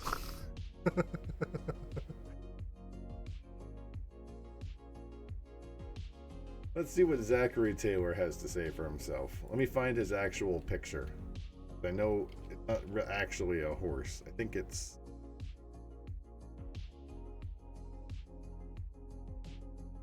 I'm reasonably sure it's this guy.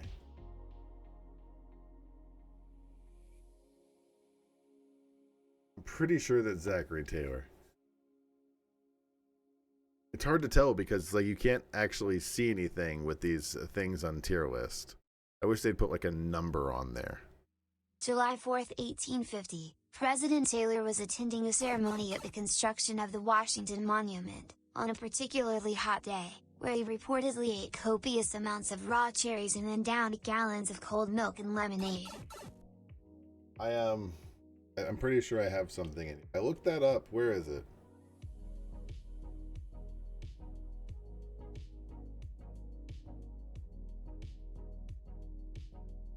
Zachary Taylor. Under interesting facts.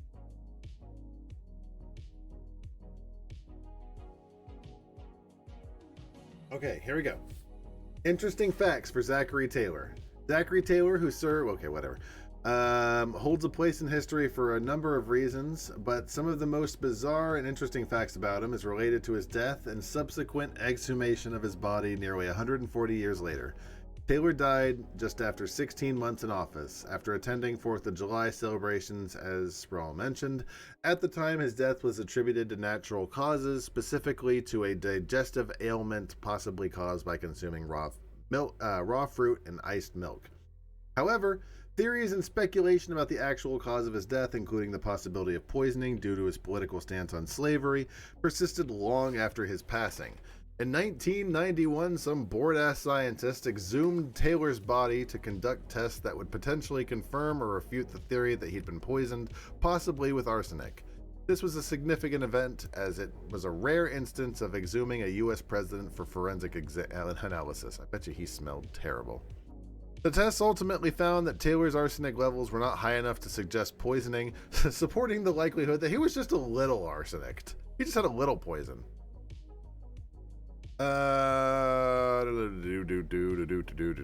Allegedly, he wasn't poisoned. That's the best we could say about it. Zachary Taylor was selected as vice president by Southern interests because it was believed he would support the South after getting elected. He basically kept getting sick of the South shit and telling them to off. So Zachary Taylor's most positive thing, actually, I'll go to the main list. His big 5 things was his stance on slavery. Taylor owned slaves, but as president, boo this man. But as president, he surprisingly took a moderate stance on slavery. He opposed the extension of slavery into the territories won from Mexico and clashed with the Southern leaders by advocating for the admission of California and New Mexico as free states. Although he didn't get to live to see it passed, Taylor's opposition to a sweeping compromise regarding slavery set the stage for the eventual compromise of 1850. Taylor's presidency continued policies that were detrimental to Native American communities. Okay. Just gotta get that real quick. Clayton-Bulworth Treaty. This treaty with Britain aimed to neutralize U.S. and British interests in Central America, reflecting Taylor's efforts to navigate complex international waters without exacerbating tensions, and his administration faced the challenge of the California Gold Rush. His handling of the resultant population boom and its implications for statehood and slavery issues was a significant aspect of his presidency. 3 biggest failures. Lack of political experience led to difficulties in navigating the complexities of Washington. He once threatened to hang anyone with thoughts of rebelling against the Union, with less reluctance than the traitors and deserters he had hung during the Mexican War. Fairly moderate towards natives. This guy is a big nothing president from what you remember. You don't really know anything about him. Well, that's why we're here. Ineffectual compromise efforts. Taylor's inability to effectively manage the sectional crisis over slavery despite his moderate views limited his effectiveness and contributed to the growing national divide. His sudden illness was only 16 months into his term. Yeah, was he not elected? Hold on, I have presidency up here. His election. Taylor won the 1848 presidential election as a Whig candidate, defeating Democrat Lewis Cass and Free Soil candidate Martin Van Buren. So he did win. But yeah, but still, he was only president for a little while. So, oh, here we go. Legend has it that Taylor's death was caused by consuming cherries and milk during a July 4th celebration. Modern analysis suggests he likely died of a gastrointestinal disease. Taylor is one of the few presidents who didn't have an inaugural ball. Full story. What else do we have to say about Taylor? Tell me about his slave ownership. He owned numerous slaves throughout his life and managed several plantations.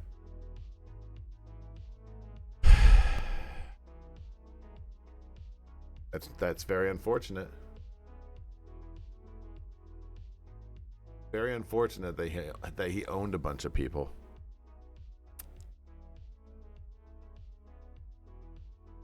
I think nothing else is super important in his best ofs. Zachary Taylor was more known for his Mexican-American War stories than his scandalous love stories. He wed Margaret Mackle Smith, who ended up having 6 children. That's it. That's the only interesting thing about... Here we go. President Tyler loved his wife, Margaret, in a low-key, all-about-family way. No drama, just love and family values. Aw. Creole cuisine from his time in Louisiana was one of his favorite foods, including dishes like gumbo. And also, Taylor had a horse named Old Whitey. The Jonathan Colton lyric is, Taylor was a Mexican war hero. How do we feel about Taylor? He wasn't there for a long time. He had an interesting story. He owned a bunch of slaves. He stood for the Union and did a bunch of cool Union stuff. But does that override the fact that he owned a bunch of damn slaves? You've read a bunch of Civil War books, and in the pre-war period, Zach's presidency was pretty fascinating.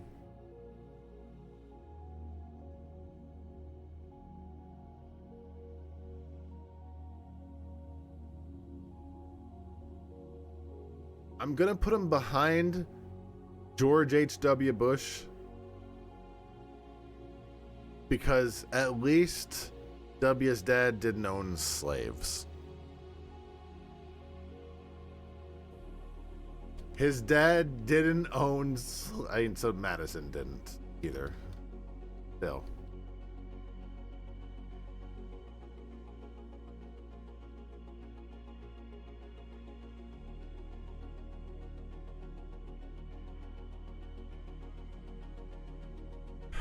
How...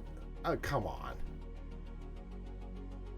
How exactly are you saying that he's... No, Zachary Taylor is not better than George H.W. Bush.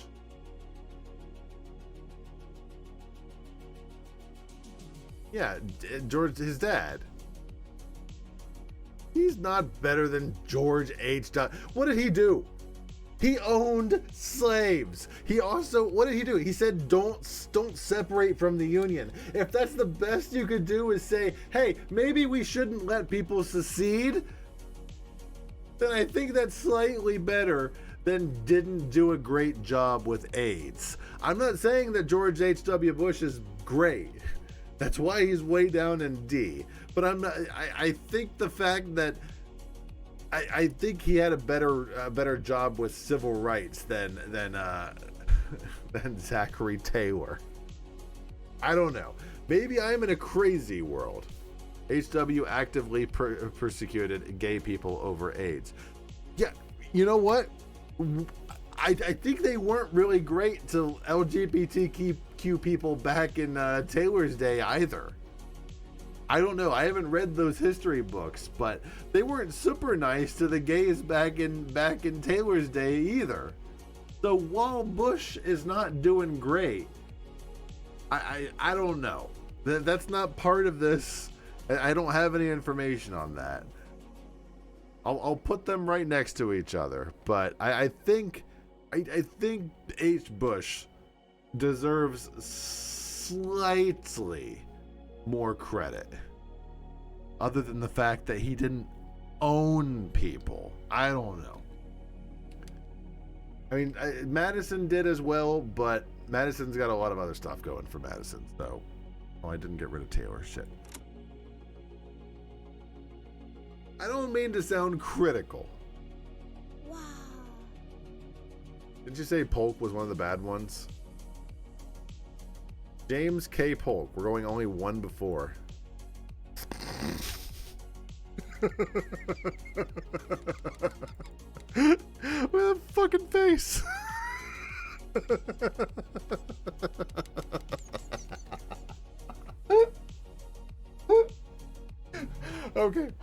Okay, James P. Polk. What you got going on for you, buddy? Born in 1795, the 11th president, he's often credited for extending the nation's territory to the Pacific Ocean through the annexation of Texas. I thought that Taylor annexed Texas. That gets buoyed because he comes after Polk. Before his presidency, he served as Speaker of the House and Governor of Tennessee. He was a staunch believer in manifest destiny, the idea that the United States was destined to expand across the North American continent.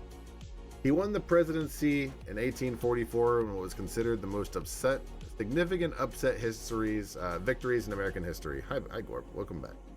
Polk was dubbed the Dark Horse candidate.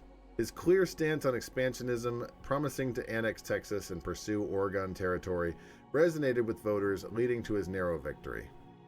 He was married to Sarah Childress Polk. They had no children. Sarah was a supportive partner, known for her intelligence and political acumen, often serving as an advisor to her husband. Did Rory not know about how H.W. Bush used the AIDS pandemic to attack gay people? I mean, I'm not super knowledgeable up on that. It's not something I don't believe. I believe it. I fully believe it, and that's why he's in D. I mean, again, I'm not trying to say that that old HW did a great job with his protection of LGBTQ rights, but he also didn't own people. So I mean, we're on levels of bad that I feel like it's okay to split hairs a tiny bit. I don't agree with being bad to people. Roar put the guy who threatened to hang secessionists under H.W. Bush.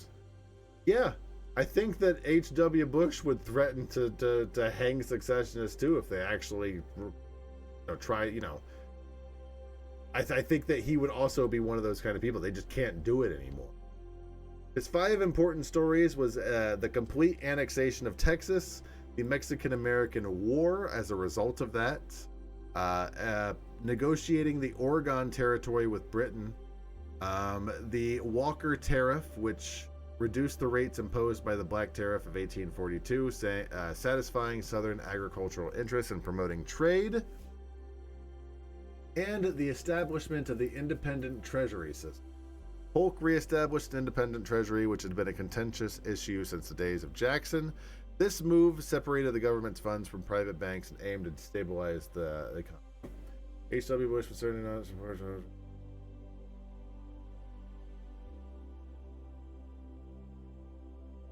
Again, these are all levels of D. These are not people that are good people. We're splitting hairs on where they are on the list.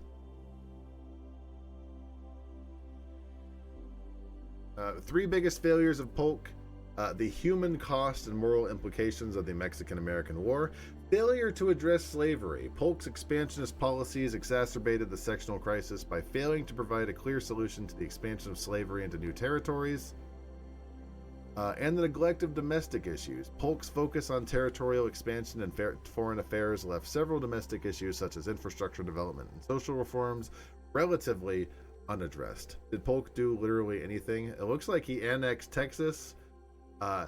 He got Texas, California, Nevada, Utah, Arizona, New Mexico, Oregon. He got a lot of territory.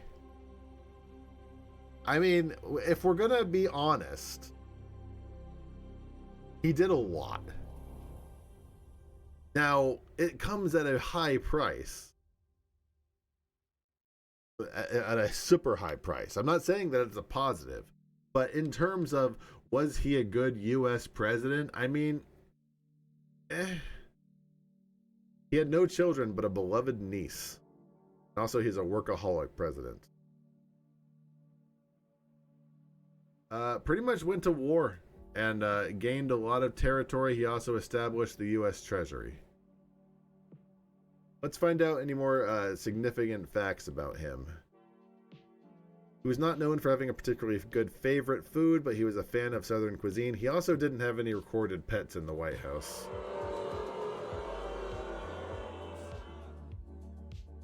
James K. Polk fought Mexico to keep it is the president's song lyric.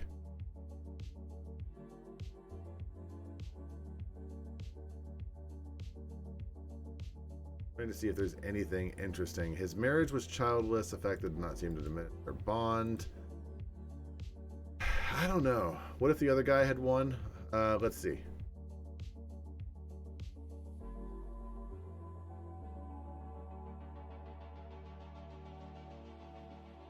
Had Henry Clay, Polk's Whig opponent in the 1844 election, won instead, America might have taken a different trajectory, particularly in terms of territorial expansion and possibly slavery. Clay was known for his more cautious approach to expansion and his role as a compromiser.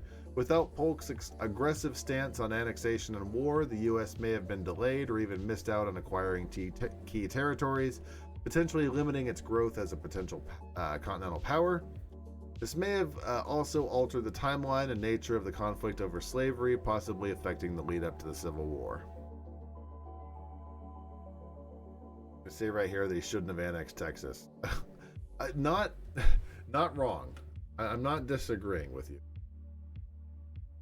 Now, did he own slaves? Also, what did he look like? James A. Polk. Guys, this guy's a ghoul too.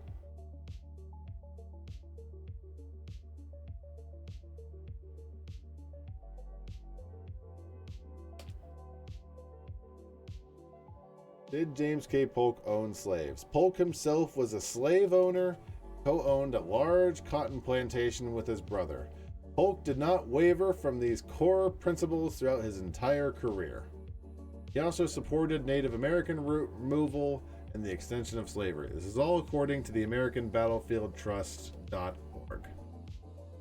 I'm going to choose to trust them, but I'll do one more. The president secretly purchased enslaved children, isn't it? Okay, that's enough of that.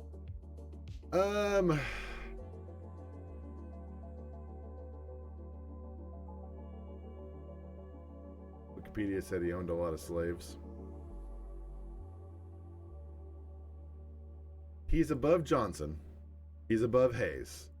He's above... I need a list. I don't know what you guys... It's look like. President... All the presidents.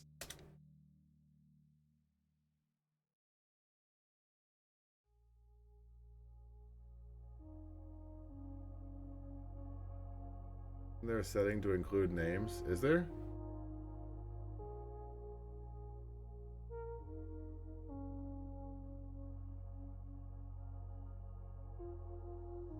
I have no idea. But I wasn't... I'm in presentation mode now.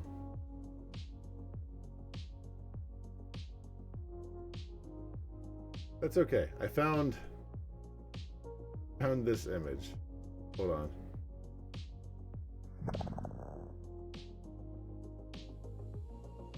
It depends on what people choose too.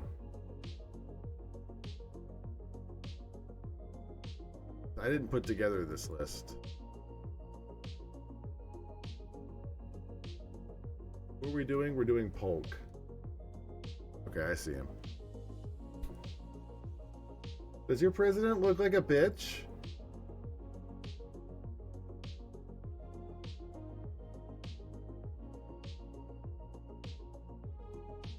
Is it this guy?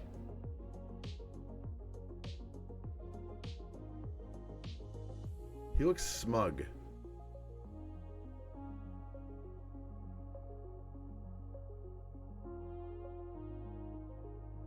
James K. Polk. Which one are you?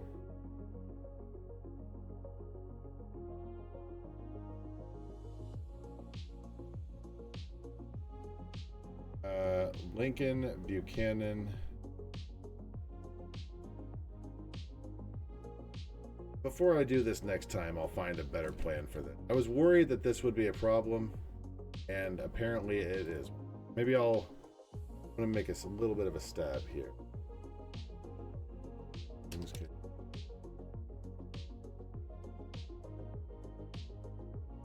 Looks like he has long white hair.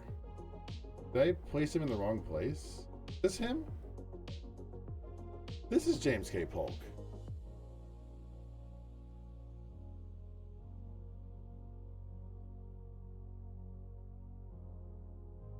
Or use this.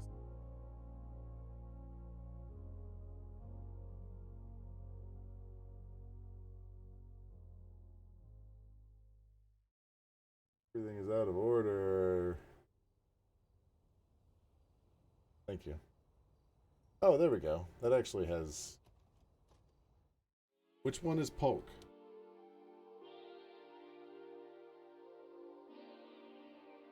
JK Polk. This guy. That... I did rank him. Oh. Yeah, this is him. Okay. He's better than Hayes. Oh, okay. I was looking up who the other guy was. That was the... I knew who Polk was. I was looking up who that other guy was. The guy who looks like a ghoul. And unfortunately, it's John Tyler. John Tyler the ghoul. Is he better than John Tyler?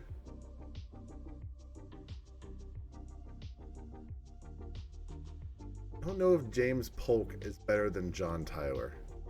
What did John Tyler do again?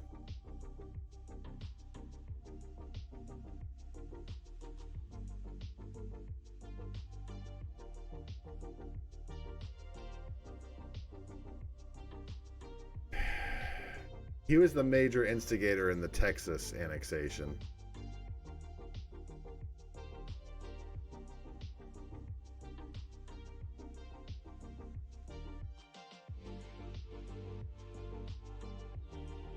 He also used a lot of vetoes. That was the guy who threw the huge kegger. I'll put him above Tyler, but only by some. 1, 2, 3, 4, 7, 8, 9. Let's do one more. I didn't get to 10. Or excuse me, I didn't get to 15. I was hoping I'd get to 15, but I think I underestimated the amount of Wow. No. No. No. Not now. Nope. Wow.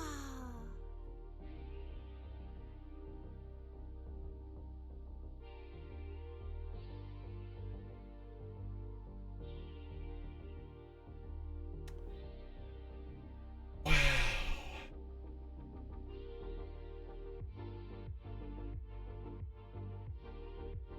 Fine. Talk about fucking JFK.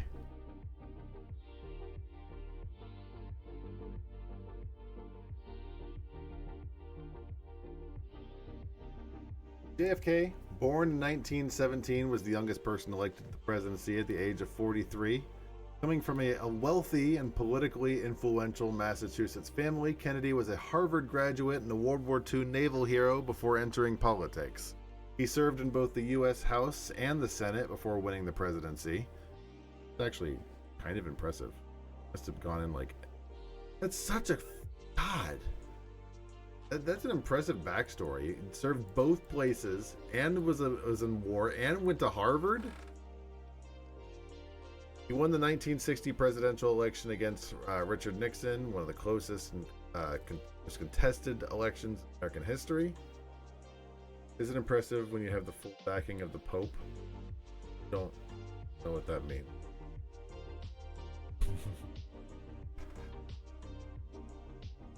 John F. Kennedy! There. I summoned a few more. The top 5 most important stories from JFK's presidency. The Cuban Missile Crisis was pretty bad. It was a pretty big thing when after discovering Soviet ballistic missiles in Cuba, Kennedy ordered a naval blockade around the island. Back into the left, back out into the left. Kennedy ordered a naval blockade around the island, demanding the removal of said nukes. The tense standoff ended when the USSR agreed to remove the missiles in exchange for the US not invading Cuba and secretly removing missiles from Turkey. The space race, he famously pledged in 1961 to land an American on the moon before the decade's end, significantly boosting NASA's budget, which is a good thing for Florida, and the US's commitment to winning the space race against the Soviet Union. Kennedy supported civil rights reforms, though with cautious steps. His administration backed the civil rights movement more openly in 1963 when he delivered a landmark speech advocating for civil rights legislation, which would later culminate in the Civil Rights Act of 1964, which was passed after his death. He established the Peace Corps in 1961 for a way for American volunteers to offer technical assistance to developing countries. And also, he pursued a less confrontational stance towards the Soviet Union, culminating in the Partial Nuclear Test Ban Treaty, which prohibited atmospheric nuclear tests. The three biggest failures: the Bay of Pigs invasion, a failed attempt to overthrow Castro in Cuba. The invasion was a disaster, embarrassing the Kennedy administration and strengthening Castro's position. Though Kennedy's role was early in the Vietnam conflict, his decision to increase military assistance and advisors to South Vietnam laid the groundwork for later escalation of the war under his successors. Handling of best own goal. I don't know much about the war, Bay of Pigs, excuse me, but sounds kind of interesting. Absolutely not, as Kennedy an A. You don't think so? Handling his civil rights. Critics argue Kennedy was initially too slow and cautious in his approach to civil rights legislation. Two fun and interesting facts. Kennedy was the first president to hold a press conference on television. He won a Pulitzer Prize for his book Profiles in Courage, which profiles U.S. senators who risk their careers by taking principled stands for unpopular causes. Kennedy gets blamed for Vietnam all the time when he really did very little to it. I think Johnson gets more shit for Vietnam than Kennedy does. I need to sneak.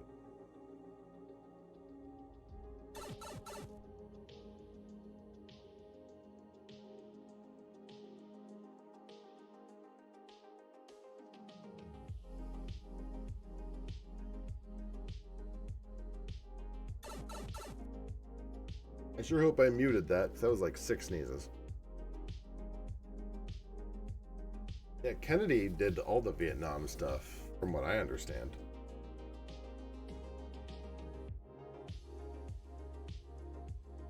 Let's talk about Kennedy's love life. Married Jacqueline Bouvier in 1953, a union that captivated the nation with its semblance of glamour, intellect, and cultural sophistication. Jackie, as she was affectionately known, brought her own unique style and grace to the role of First Lady. Dying was the most popular thing he did, and sadly probably the most effectual after the Cuban Missile stuff. Their marriage was marked by both profound affection and profound challenge, including Kennedy's notorious infidelities.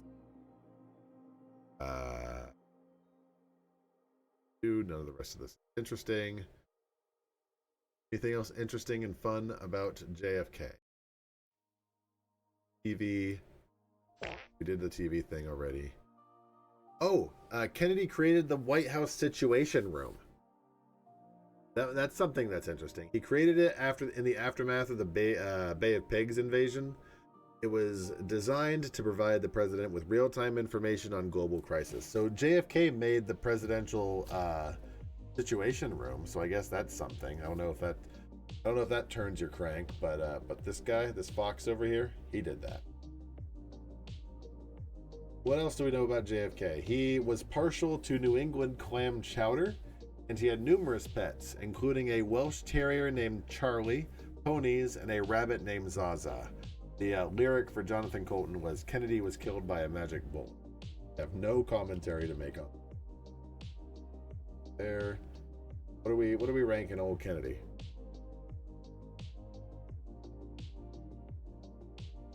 Once you get out of the black and white presidents, and get into the actual colored photos, it's a little easier to tell who's who.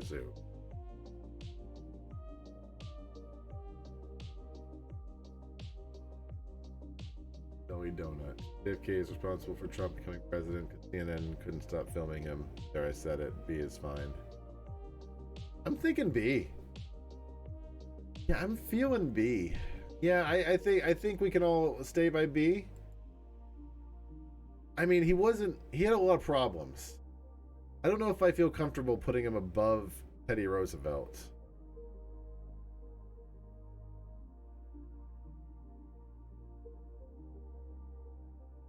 So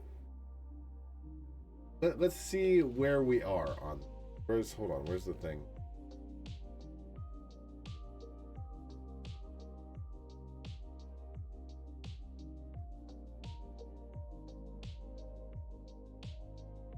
lost all my...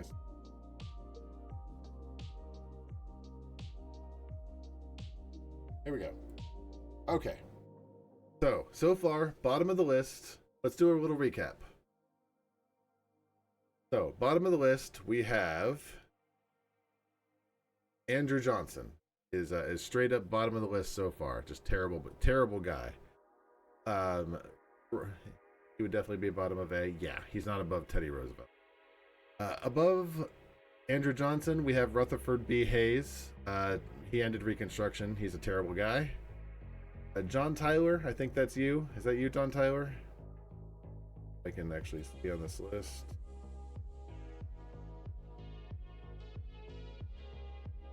Yes. Yes, that's John Tyler. He sucked.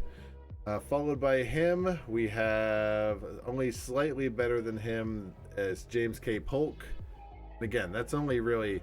These are all straight up bottom pile of shit down here. Terrible, terrible people. Slave owners. Bad ideas, bad thoughts. I put Tyler under Hayes and Johnson. I'm going to take a look at it tomorrow. I'm going to need to actually look at it straight up. Tyler is actually maybe the worst. I don't know about that. I don't know about that. Again, very bad all around. Who is this here at the bottom of D? I don't recognize. Okay. Looking down the list.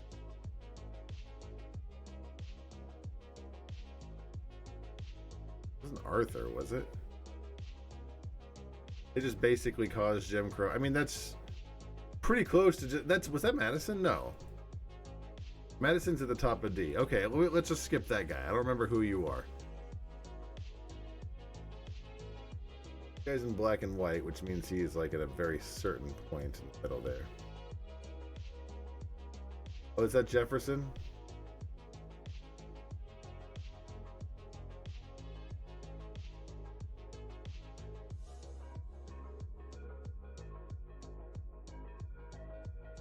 Jefferson, Zachary Taylor, H.W. Bush, Madison, Ford, JFK, Petty, and is that Benjamin Harrison? Why did we put Ben so high? I don't remember why we put Benjamin Harrison so high.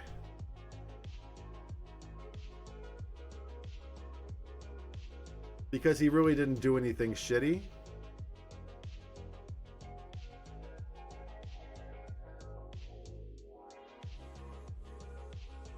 Focusing as their presidents as people. Not at all.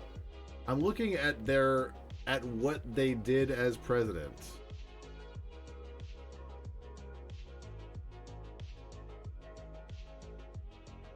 And again, these are comparisons to the other presidents. So while a C-tier president is going to be better than an F-tier president, but that doesn't necessarily make them a good president. You know what I'm saying?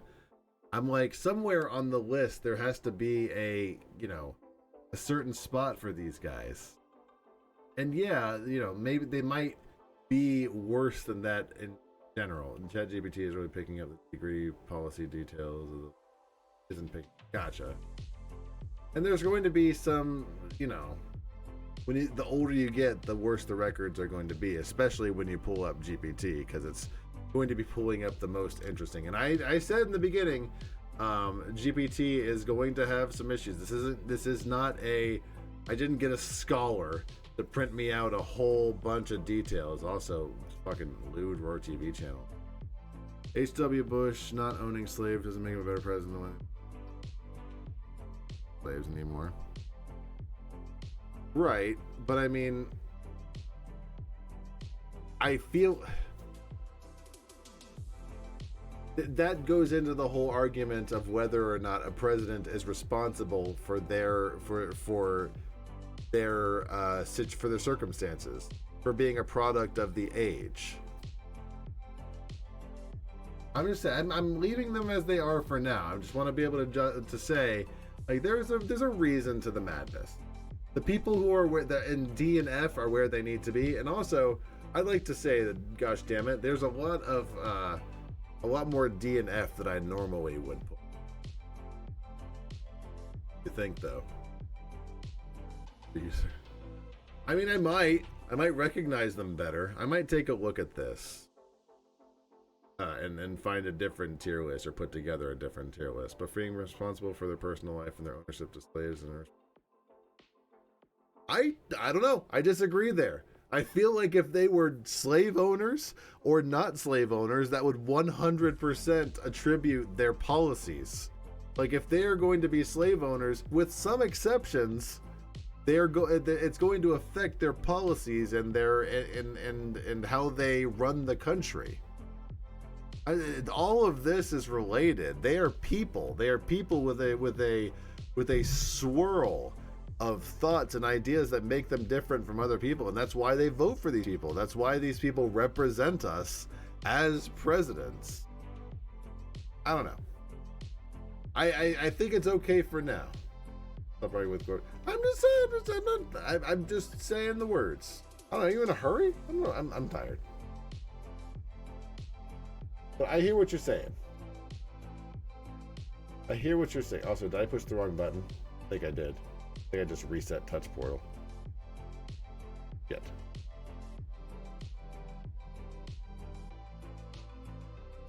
I just reset my goddamn app. I did. You're just saying that well, I can't reset now because I broke my app. H.W. Bush would have owned slaves if it was 1850. Maybe. It's quite possible. I can't speculate on that. That's not something that the bot has put into its information data banks. But it's quite possible that is a thing. Let me.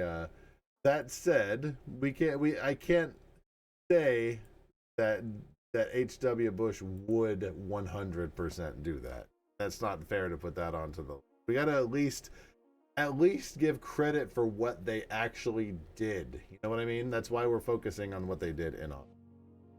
That said, yeah, I think maybe I'll put together a different tier list. I thought that these faces would be a problem, but I was kind of thinking that maybe I could determine who's who. I can't. That's not a thing I'm able to do. So, anyways, I'm gonna peace out. We'll do some more of this. Maybe we'll definitely do another stream on Thursday, but we'll see how the tier list is coming by then. I'm out. Peace out.